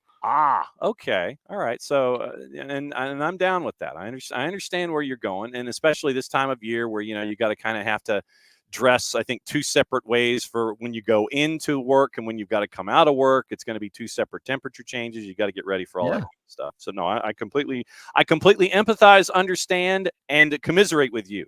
If it's free, it's me, and I definitely will wear it. Before we get into the actual games themselves, yesterday we had an announcement from a team that you had said has been sleepwalking through the 2024 season, and the man in charge now is being shown the door for a team that sleepwalked. Sure. It's going to be a coaching change in Sacramento, something that I would not have anticipated coming into this year. The only way it makes sense for me is if Coach Briggs, whom you are alluding to, getting this what it appears to be the sack, mutually agreed to terminate the contract, whatever. Yes, mutually agree to part ways. Yes, I think just legalese. I think the mutually agreed is mutually agreeing on a severance package. I think that's what that actually means. If I was to explain that correctly, sure. The only way it makes sense is if he has another job lined up. Okay. That's the only way it makes sense. If not, Kevin Nagel and co out in Sacramento could not see, as I put on Twitter, X 240 character app. Yes. They could not see the forest through the nursery like 3 countries over, because like you're missing Roro Lopez, who they were not the same after him. Jack Gurr, my MVP vote from last year, and he was up there this year, was hurt at the end of the season. You also missed Cicerone for a long time, one of the best forwards in the league. Sacramento treat. Yes, Russell Cicerone. Yes. And if you're going to tell me that you're going to miss those key players, your heart and soul of your team, the league MVP, in my opinion, and one of the best forwards in the league, yes, you have other players that are quality. I just don't get it. The only thing that makes sense is if he wanted out or if he had another job lined up. If not, Sacramento absolutely screwed this up completely. Harry, who joins us on the YouTubes every morning, he says, not sure anyone had Briggs being let go from Sac Rep. Would love to see him land in San Antonio. I mean, I think right now, again, if he doesn't have a job lined up, Mark Briggs is definitely the biggest coaching free agent we've had since Ben Pierman in just all of all U.S. soccer. Oh, wow. I have a feeling he has a massive bidding list on him, both in the States and all over the world, because everybody knows he's a fantastic coach. Everyone knows. And again, it just makes no sense to me, but I have a feeling that his like price tag is getting higher and higher every single hour that he's awake. Harry also mentions a local discussion for you. Yes. Legion needs to make a move as well. I mean, yeah, I think that it was time for Legion to make a move. And I don't mean Tommy Stone, the head coach of Birmingham Legion, to get fired. I actually think that he is a primary reason why Legion get the players that they do. But I think him moving to a director of football role and letting someone a la Connor Smith get, the promotion would have been the correct thing to do. It made sense. He was an up and coming coach. I think your next best bet, again, assuming that Briggs doesn't have another job, is you open up the pocketbooks, tell Tommy, hey, man, thank you for being on the sideline, be the director of football, scout the players, sign the players. You know how to do that. You're really good at it. Let him coach your team. I think that is what you have to do at this point. That, or, if the ownership feels that Tommy Stone is the right coach, then it's their time to open up the pocketbooks and sign better players, because there are two options. The coach wasn't good enough or the players weren't good enough. And either way, you have to open up pocketbooks to change that. How silly do you anticipate, since we're in this topic, how silly do you anticipate silly season being when it comes to coaches in USL Championship and League One? Ridiculous. Like, completely ridiculous. I think with coaching vacancies in San Antonio, Sacramento, you're going to see coaches, like you kind of see, we'll talk about them later with Union Omaha, being one of the best coaches in the league, understands the USL Championship as a assistant coach in El Paso under Lowry, who is, again, one of the better coaches in this country.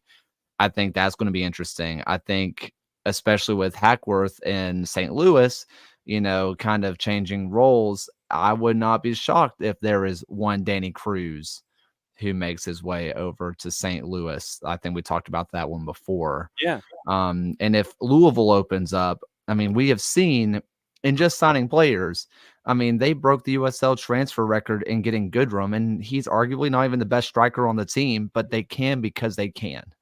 And when you got the outbound that you have, you can afford the inbound that you get. Exactly. And so I think when you are looking at all that, I think that if something happens with Danny Cruz, if he gets that jump, you are about to see the merry-go-round in USL be absolutely ridiculous. I mean, how ridiculous are we talking here? Because, all right, so let me go to the grid so we can look at the grid. We'll break it down this way. So I know that, and we have said, and you have said, and we have said both independently and together, that you look at Lou City and you look at Danny Cruz and you're like, well, why have you not pursued Danny Cruz? I mean, is it the fact that Danny enjoys where he is and you want to be like the top dog where you are, or do you want another challenge? That kind of a thing. You look at, I mean, the Miami FC, I mean, to say they're a dumpster fire is probably offensive to dumpsters at some point. You got that, but then you have that gaggle right there in that group that we're talking about in the East. Loudoun, Hartford, Birmingham, North Carolina, Pittsburgh, Tampa, Rhode Island, Indy, Detroit, Charleston, Louisville. How crazy is it? That, I think looking at this, it looks like it's going to be more crazy in the West than it would be in the East. I think it all depends on that Louisville City domino. Yeah. Because, I mean, in all reality, you're looking at, if something changes in Lou City, then everything else is basically going to come to a screeching halt. Yeah. I think that if things stay the same in Lou City, you're really just looking at replacing someone in Miami, and, judging by the way they did the offseason last year, maybe they'll just get someone on the cheap and just go on. The West is going to be a madhouse, and because it always is, it's a simulation. It's none of it's real. And I also would not be shocked if someone goes in for a James Chambers or goes in down to New Mexico and gets some of those coaches. I think that you could see a lot of spaces open up in the West. Meanwhile, in the East, it feels pretty set again, unless the big domino in Lou City, or as I'm wearing the shirt, Uh-huh. if someone comes in for a Ben Pierman, because there's no doubt that he is one of the hottest prospects in the country as well. I think when we talk about Danny Cruz's and you talk about Ben Pierman's and, you talk about the other coaches, more so Cruz and Pierman, why would they ever leave to become an assistant? Yeah. Why would they ever do that? They're too good of a coach, and they know that they are too good of coaches to be someone's assistant. And that to me is the larger point in all of this is you have talented coaches at USL Championship who can either go elsewhere in that league, go to another division in another country, or as we have kind of targeted that all caps gig right there in St. Louis, where if they don't consider John Hackworth to be a part of the discussion, would Lutz Pfannenstiel sit there and say, yeah, okay, I want to bring in somebody, but the Red Bullsian way that we see with St. Louis City SC doesn't necessarily fit what Danny Cruz would want to do. Would somebody like a Lutz Pfannenstiel, the technical director in St. Louis, sit there and turn over the keys, considering that they built it under Bradley Carnell to be Red Bullsian in its DNA? That would be my larger question about anybody to chase after that St. Louis gig. Yeah. Don't really have an answer for that one, to be honest. Could ifs. Yeah, I know.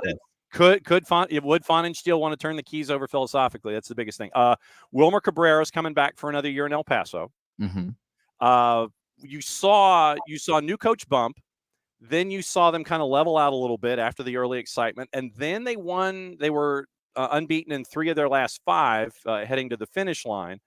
I figure this is it's a safe play for El Paso, considering you have what you would expect with Wilmer. He has his he has his pipeline. He has his players. He has his style. So I think that this is probably the safest thing that El Paso could do. Is that the right word? I mean, our friend Phil, who's on Seriously Loco, just one of the better just USL personalities out there, made a kind of a good point. And is Wilmer Cabrera the right man for the job? Probably not. Is he the man that they need right now? Yes. They need stability. El Paso needs stability. They run through coaches like crazy. They've been searching for that Mark Lowry high again, and they're willing to splash the cash. You saw it when they brought in, last coach. Wasn't Claire out? Maybe it was Claire out. Can't remember his name now. But it was Brian Clare out, wasn't it? Yes. And they spent a lot of money, and it didn't work. So they're going to invest in the roster, and they've shown that. They need coaching consistency, because even though it's not what El Paso fans want to hear, or maybe it's exactly what they want to hear, 8th place in the West is a massive improvement. It's a far cry from winning the Players' Shield. But 8th place is consistency. And Wilmer Cabrera can and almost certainly will get you 8th place, which is what they need right now. And if that kind of stabilization is what El Paso needs, then Wilmer Cabrera can do that. The question is are you hiring for the next 2 years, or are you hiring for the next 5? Because that's a different conversation between Wilmer and not Wilmer. Well, and you look at how things were at the end of the year. They were 4 decisions away, basically 3 wins and a draw, from being in the playoffs. I mean, they finished 10 points after that awful start. And I mean, it was awful. They shook it off. Wilmer came in, and you were 10 points away from the play. And 10 points, that's 3 wins. Literally, it's 3 wins and a draw. That's where they came from, and that's how close they were after that horrendous start to get in as an 8th seed in the Western Conference under Wilmer Cabrera. Yeah, I mean, he brings in consistency. There is no world where they should have ended where they did. I mean, it just doesn't from where they started, you saw the dumpster fire, you saw it all coming apart, and there's no world where it felt like it should have ended as strongly as it did. Despite the talent on the pitch, it feels like you just need to have someone who can just steady the ship, and that's what they have. Okay. So then the other teams that did not make the playoffs in the West, San Antonio, we know about Marcina. They're looking. Mhm. FC Tulsa, Monterey Bay, and then you get into the Phoenix Rising, Oakland Roots discussion, Orange County, our buddy Andy King, who comes in and hangs out in the Twitch pitch. I mean, to go up as high as 5th when it comes to a coaching change in Sacramento, I mean, you mentioned how it's going to be upside down crazy nuts. So of Orange County, Oakland, Phoenix, Tulsa, Monterey Bay, yeah, no surprises. Anything else laying in your head when it comes to coaching changes, considerations, that kind of a thing? I'm pretty sure Monterey Bay just signed Jordan Stewart to be their new manager. Like, Okay. actually, not an interim. I think he's their new manager. So see what he can do. Give him his time. Apparently they are in trying to make moves early, so that's something to look out for. Okay. Tulsa, you have Mario Sanchez. I don't know what Tulsa wants to be. Mhm. They had a vision. Their vision got signed by USL front office, and he left. And after that, the other part of the vision went to MLS to be an assistant coach. I don't know if Mario Sanchez is who FC Tulsa wants to be, but if it is, then stick with it. That's who you are. Obviously, San Antonio has to do something. Phoenix, I I don't know what Phoenix is. I don't know again who Phoenix wants to be because I mean they put on a heck of a showing in this playoff game Mhm. and they got hot at the right time and they still have the fear factor in them. But is what's wrong with them coaches or poor scouting? Like, what is Phoenix's issue? I think they're going to have to look internally and say what's going on. Obviously, Sacramento, we've talked about. Orange County, I think they got their guy. I think that they're going to, and maybe they already signed him, and I just don't remember. But Danny Stone feels like the guy that's going to be the right person for them. For Oakland, I love Gavin Clinton. I think Gavin is awesome. I think he's a great guy, but It's like you set it up, and I was waiting for the conjunction. But I don't know if he is ambitious enough for what Oakland wants to be. And the question again comes down to just like with Birmingham, is the ambition not in the ownership or is it not with Glinton? And if the answer is we like Glinton, but the players weren't good enough, well, Oakland open up the pocketbooks. You tell us how much money you've raised through fan ownership. Spend some of it. Do it. okay, so that is USL Championship. Mhm. How bonkers would you anticipate it being down in League One, or is it pretty much going to be a status quo, top to bottom? You think? I think it comes down to Union Omaha, and are you going to end up having your coach gone? I think that's what it comes down to. Does Union Omaha keep their coaching staff around? If they do, then I think it's going to be fairly status quo. I think everything's going to largely stay the same. The other conversation is maybe Northern Colorado Mm-hmm. on what's going on with them in general. Are they going to offload? And Zayed is another hot coaching commodity Understood. that I wouldn't be shocked if he gets a call up to a USL championship team this year. But I don't know if that's going to necessarily rock the boat in terms of USL League One, because with the financial issues in Northern Colorado, they might frankly just kind of be crap anyway, because who knows how much money they can spend.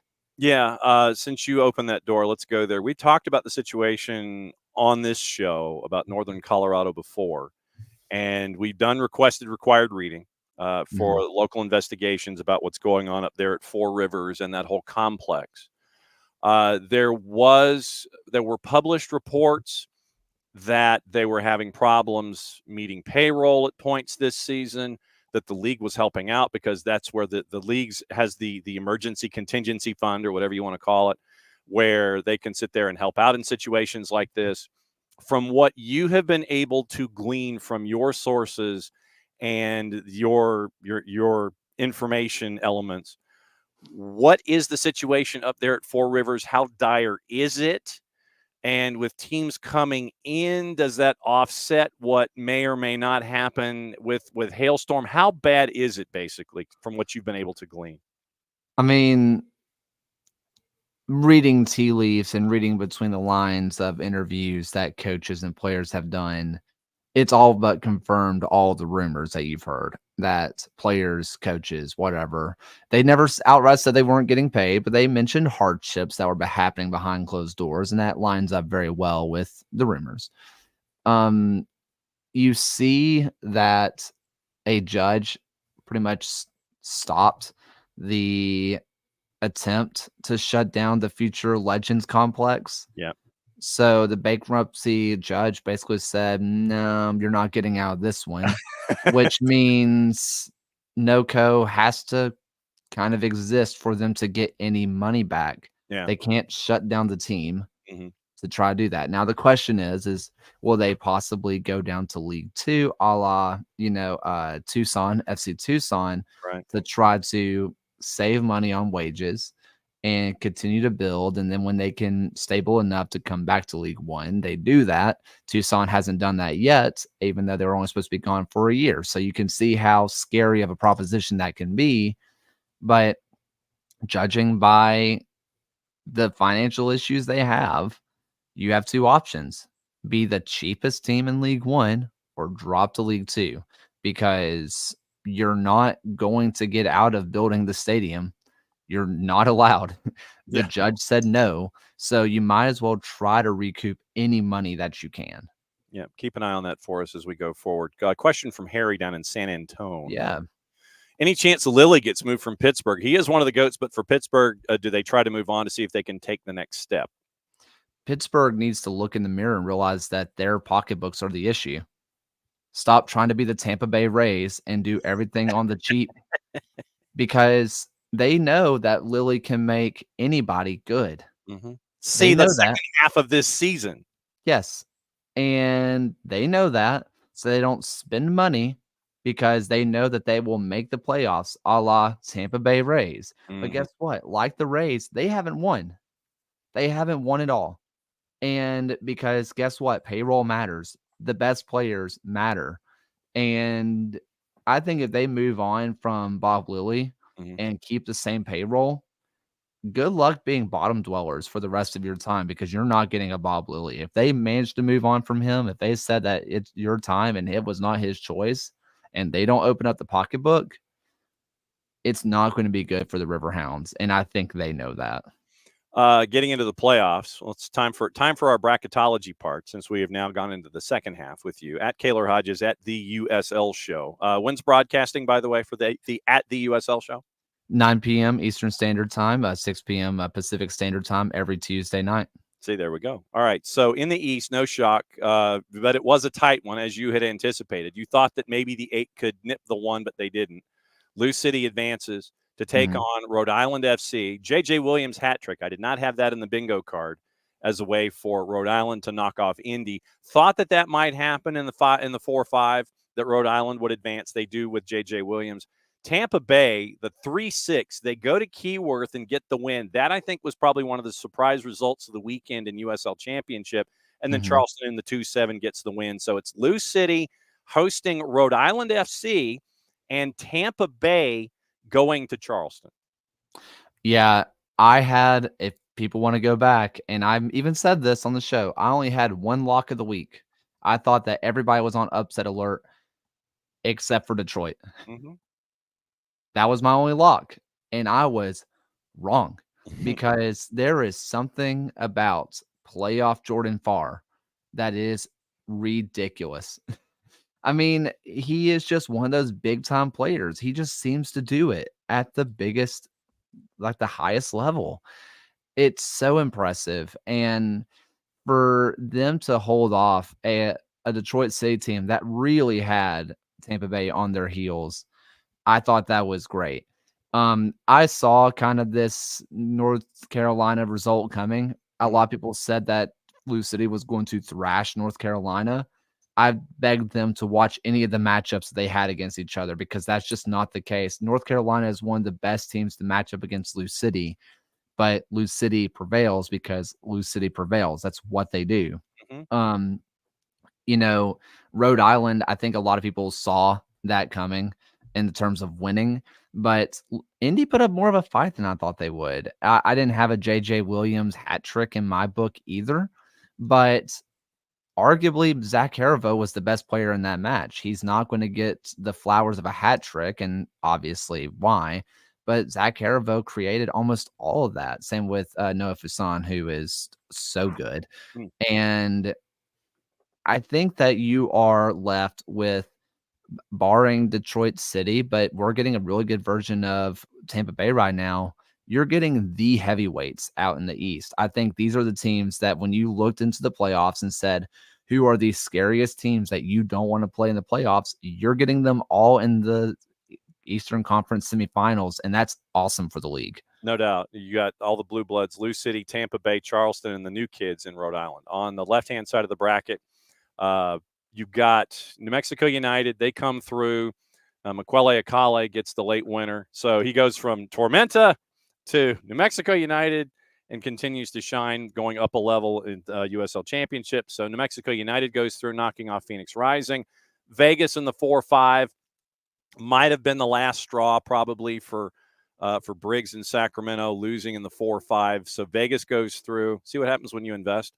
And then low left, it took a while, but Orange County got the goal in AET, I believe is the abbreviated time. And so Memphis goes away in the 3-6. Colorado Springs, they knock off Oakland in the 2-7. So it was chalky except for that one matchup where it took more than 90 minutes for Orange County to get the win, and they have to go to Widener Field in beautiful downtown Colorado Springs on the western side. I mean, let's just start off with Memphis. I think I called this one where I said that Memphis can win if they can keep all 11 men on the field, but they can never do that. And guess what? Bye-bye, Marlon. You're down to 10 men. That's just what Memphis does. They score goals, they get stuck in, but they forgot to score goals. Like this Orange County team, and I mentioned it last week, are really good defensively. And honestly, the fact that Memphis did not ship 3 goals is the shock for me in this game because that's just kind of what they do as well. And I think this match went exactly how I thought it would. The people voted, and I think it was 60-something% thought that Orange County was going to win. They kind of saw the tea leaves on that one. For New Mexico, I was the only one on the show that said New Mexico was going to win because I'll be honest, everybody saw their form coming into the playoffs, but that was also when they locked up the first overall seed. Yeah. Why would I kind of hate to say it, but why would you not sleepwalk if you're not playing for literally anything? You can't win the player shield. You can't go any lower. What are you playing for? To not get hurt? Like, it makes sense to me. Phoenix pushed them. We got our version of this playoffs, Zapruder film, where people are zooming in, trying to see if it crossed the line or not. I think it did. I think it's a good call. But if it's inconclusive, you can't flip it. Yes. And so people are like zooming in, and it's like, see, no, did not go across the line. And I just stand by that there was a second ball in the grassy knoll. That's all I say. Wow. And then let me see. I'm trying to go through all the other ones. Las Vegas.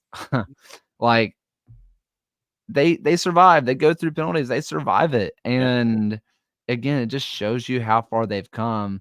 Rico Rosarena has come up big for them again. He had a stretch where it was pretty obvious that Sanchez did not trust him to be his starting goalkeeper, which is why they brought in Marks. But time and time again, Rico comes through. And I'm very excited. I can already give you a little bit of a spoiler. The people are heavily voting Las Vegas over New Mexico. Really? It is a heavy favorites from the people over Las Vegas, New Mexico. I can't help but disagree. But again, that's what happens when you're the 1 versus the 4. It makes sense for me to, I guess, disagree with that by looking at obvious results to me. All right. So now as we kind of look through things here with the semis, I know I'm probably spoiling a little bit of your content. Yeah. I'm looking at New Mexico. I'm looking at chalk in the West, and I'm looking at chalk in the East. I know that I'm real exciting that way. I'm thinking Lou City, Charleston, New Mexico United, and Colorado Springs to make it through. The only one is Colorado Springs. You're looking at the Orange hot County. 6. You're looking at the hot 6. A little bit, especially this is an Orange County that's been the hot 6 before when they won it all. Okay. Like, this is a club that has the history of it. They're scoring, like, they're starting to score, and defensively, they are stout. I think that's going to be your upset. I think there's a world where Tampa Bay walks in and gives Charleston a scare, but I just can't go against Nick Marcanic. Just can't do it. I think if you're looking at a real upset alert, it is going to be Rhode Island, Lou City. Really? I mean, again, they were missing a lot of players that were coming off a hard stretch. I understand the context of the match. Rhode Island still won 5-2 Inland Family earlier this year. It's true. Say whatever you want about whatever. Like, we didn't have our best players. We didn't have this. We didn't have that. We were coming off a horrible road trip, and that's all true.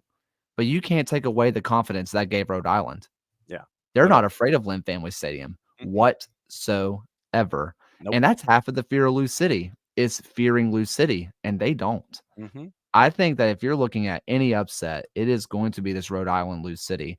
I say that, and this is probably going to be where Lou City says, screw that, screw them. Screw you, Kaylor Hoges. And they're going to win like 5-0 because, again, that's what Lou City does. But Rhode Island is not afraid of Lynn Family, and I think that should scare Louisville.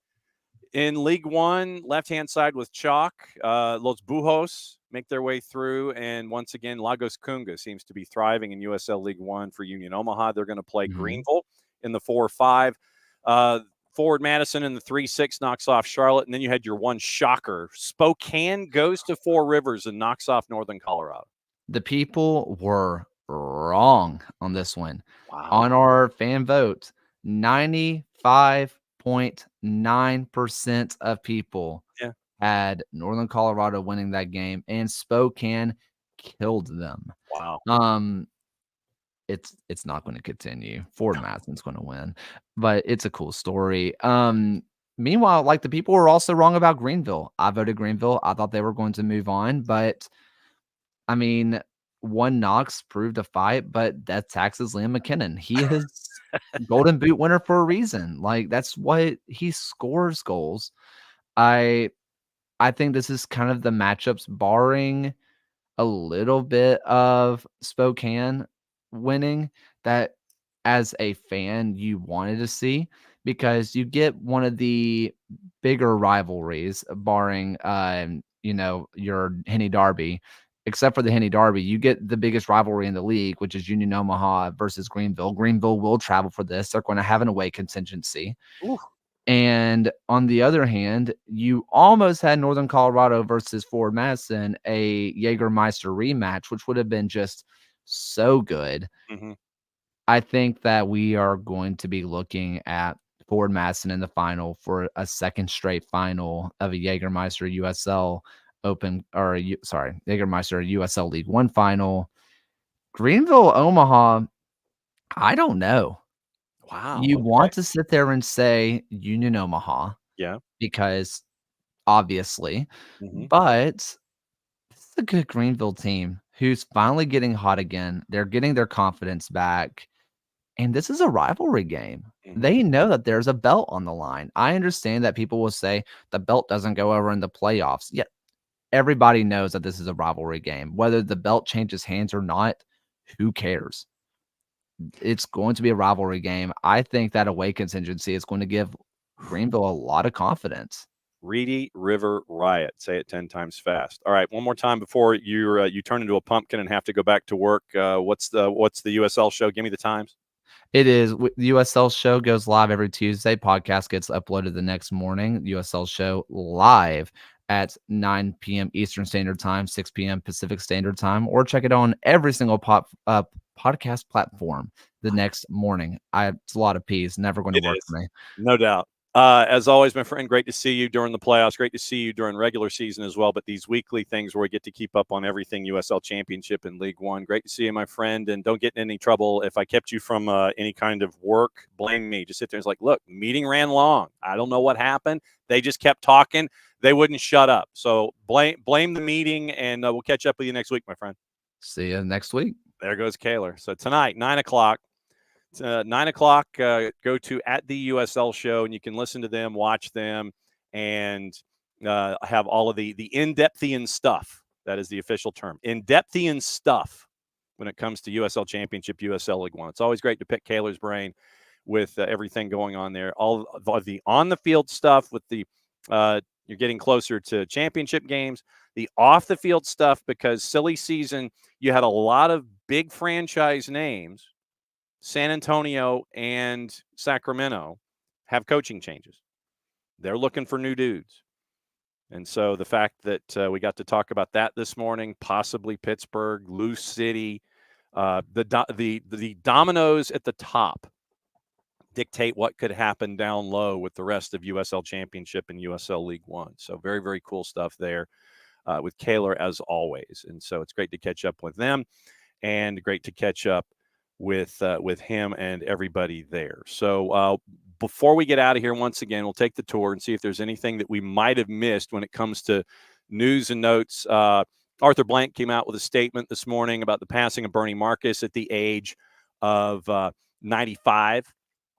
And so a great businessman and entrepreneur and someone who loved the community. So Bernie Marcus passing at the age of 95, Arthur Blank coming out with a statement this morning about his friend and mentor. And so I would go to AMBSE and Mercedes-Benz Stadium and the Blank Foundation and see that statement that was released with Arthur Blank on what he said about Bernie Marcus passing at the age of 95. Another piece of news overseas that I forgot to mention this morning had to do with the FA Cup. And it was interesting that we saw this happen. And the FA, once again, this is going back to soccer over there. FA agreed to scrap FA Cup replays because of, quote, expanded European, in quotation marks, demands on 7 elite Premier League clubs who don't enter the Cup. And this is Henry Winter's wording. And Henry Winter, for those who may not follow Henry Winter on Twitter, FSA's Football Journalist of the Year, Sports SJA Football Journalist of the Year daily articles on his own site. So at 1.3 million followers on the 280-character app, he's kind of put out his own branch on the tree. So FA agreed to scrap FA Cup replays because of expanded European demands on 7 elite Premier League clubs who don't enter the Cup until the third round anyway, have big squads, and some will go on postseason tours or to the FIFA Club World Cup. And so Winter says such a senseless, heartless decision highlighted this weekend with non-league clubs like Weston-super-Mare, Hednesford Town, Guiseley, Southend United, and others denied a replay, a chance of more revenue and potential memories for a lifetime.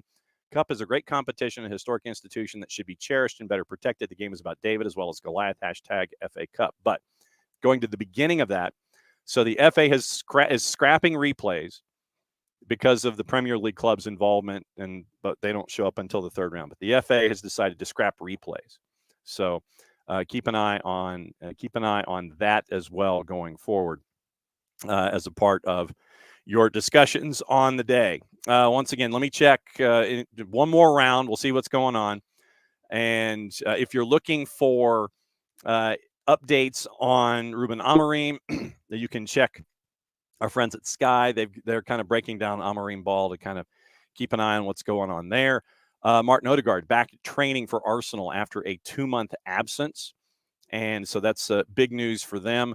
Mo Salah has emerged yesterday. Remember how we talked about how the league that we neither condone, endorse, nor promote is really going to be making a move for Mo Salah in the summer in the exceptional transfer window.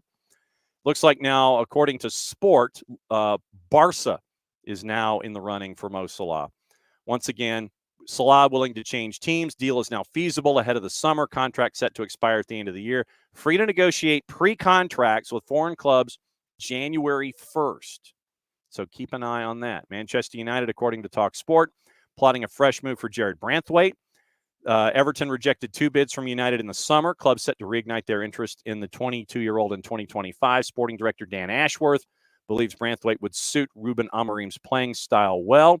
Barcelona view Mark Casado as untouchable amid links to the Premier League, according to Fabrizio Romano. Club have inserted a release clause of €100 million into his new contract. So that is out there. That is out there as well. So let's see. Paper talk. Let's get into that before we get out of here. According to our friends at Sky, avoiding the 3 and the 4-letter paper, seeing if there's any headlines that we missed. Daily Mirror, Naby Keita issued an apology on Werder Bremen's WhatsApp chat after he refused to play for the team. We mentioned the Frank Lampard shock possible interest from Roma attached to him being maybe a new replacement. Thousands of Arsenal fans have been banned from drinking alcohol for their Champions League away tie against Inter Milan. We mentioned Edu resigning from Arsenal. Apparently, it was a double your money offer from Evangelinas Marinakis to be the new chief of football for Evangelinas Marinakis and how his entire umbrella of clubs would be operated. Ipswich chief exec Mark Ashton revealed he would now vote against keeping VAR following decisions that saw him text messaging referees Chief Howard Webb mid-match in frustration. That is probably something that we need to talk to Bart about on Monday. So put a bookmark in that about completely abandoning VAR. Bad idea. Cole Palmer expected to have a scan on the injury that left him limping out of Old Trafford. Chelsea hoping he suffered a lucky escape. We mentioned the contract extension on Heung-min Son. Also on the board, Daily Record. Celtics' Nicholas Kuhn reportedly on the radar of clubs in the Premier League. Andy Halliday defended his decision not to celebrate his goal for Motherwell against his old club Rangers. Scott Arfield leapt to the defense of his former Rangers captain James Tavernier. Believes that the players around the fullback need to do more to shoulder the burden at Ibrox. Hearts have banked a fresh £7 million loan from one of their directors. Shows you where they are financially at present. So remember, you got action going on right now, and you have Champions League coming up 12:45 and 3. You can catch that on Paramount Plus and Unimas for a couple of matches, 12:45 and 3 o'clock this afternoon. And you got Europa League coming up in the next couple of days. All right, let's say hi to everybody who is in this morning before we get out of here. And remember, vote, vote, vote, vote, vote. Vote, vote, vote, vote, vote. Just vote once, but vote. Morning, Alex. Morning, OG. OG's like state of Georgia prohibits an employer from preventing an employee from voting. Yes, huzzahs and hoorays. Abby is in this morning. Reminder from Abby, once again, you can get affordable tickets if you are a supporters group member if you want to go down to the Erector set this weekend. And yes, and we got into the discussion about what mixes with Mountain Dew and Reese's do not. Morning, Abby. Morning, Wiley. Morning, OG. And morning, Harry. Morning, Ropes. Ropes, no. Maddie did not get her Lady Electric kit from Birmingham Legion. Did not, has not. And Ropes, thank you for somnambulated. That's a good pull. It's entirely too many syllables, but it's a good pull. Abby says sleepwalked. So, yeah, and so the discussion, Harry, once again, with Briggs available. Love to see him land in San Antonio. I think Mark Briggs will be an interesting test case. But once again, as Kaylor said, keep an eye on the top. Keep an eye on Union Omaha. Keep an eye on Lou City. And then you'll have dominoes fall from that moment forward. And also keep an eye on St. Louis City SC and what they decide to do. I think that is going to be something philosophical more than anything else.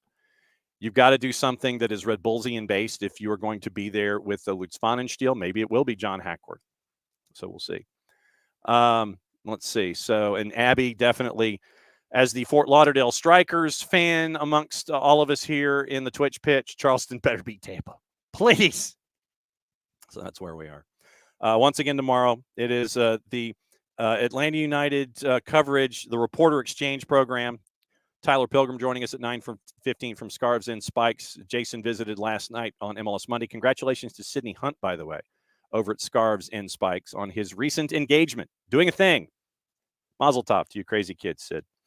Hopefully we can catch up with Dylan Butler to talk about the rest of the playoffs at 10. And if we can catch up with Marion Crowder because of the SEC women's tournament going on, let's see if she's around and can talk about what's going on in the SEC women's tournament. Remember, that's on the SEC network today and should be starting in short order. I think it's 12, 2:30, 5, and 8 on the SEC network. So SEC tournament going on today. Thursday, it's the Power Hour, 10 and 10:30. Nino and Nico at 10 and 10:30. And then Friday, we get you ready for the weekend. That is a day. Vote, vote, vote, vote, vote. It's important for this constitutional republic. So please do so, and we'll be back at it again tomorrow. We will discuss things. That's the official term with all the guests that we have. Once again, thanks to all of you for being a part of this every single day here at the SDH Network. Couldn't do it without you, and we will do it again in a little less than 22. Play it safe, everybody. Mucha platial, and since it is the end of the show, that means I get to do this. We'll see.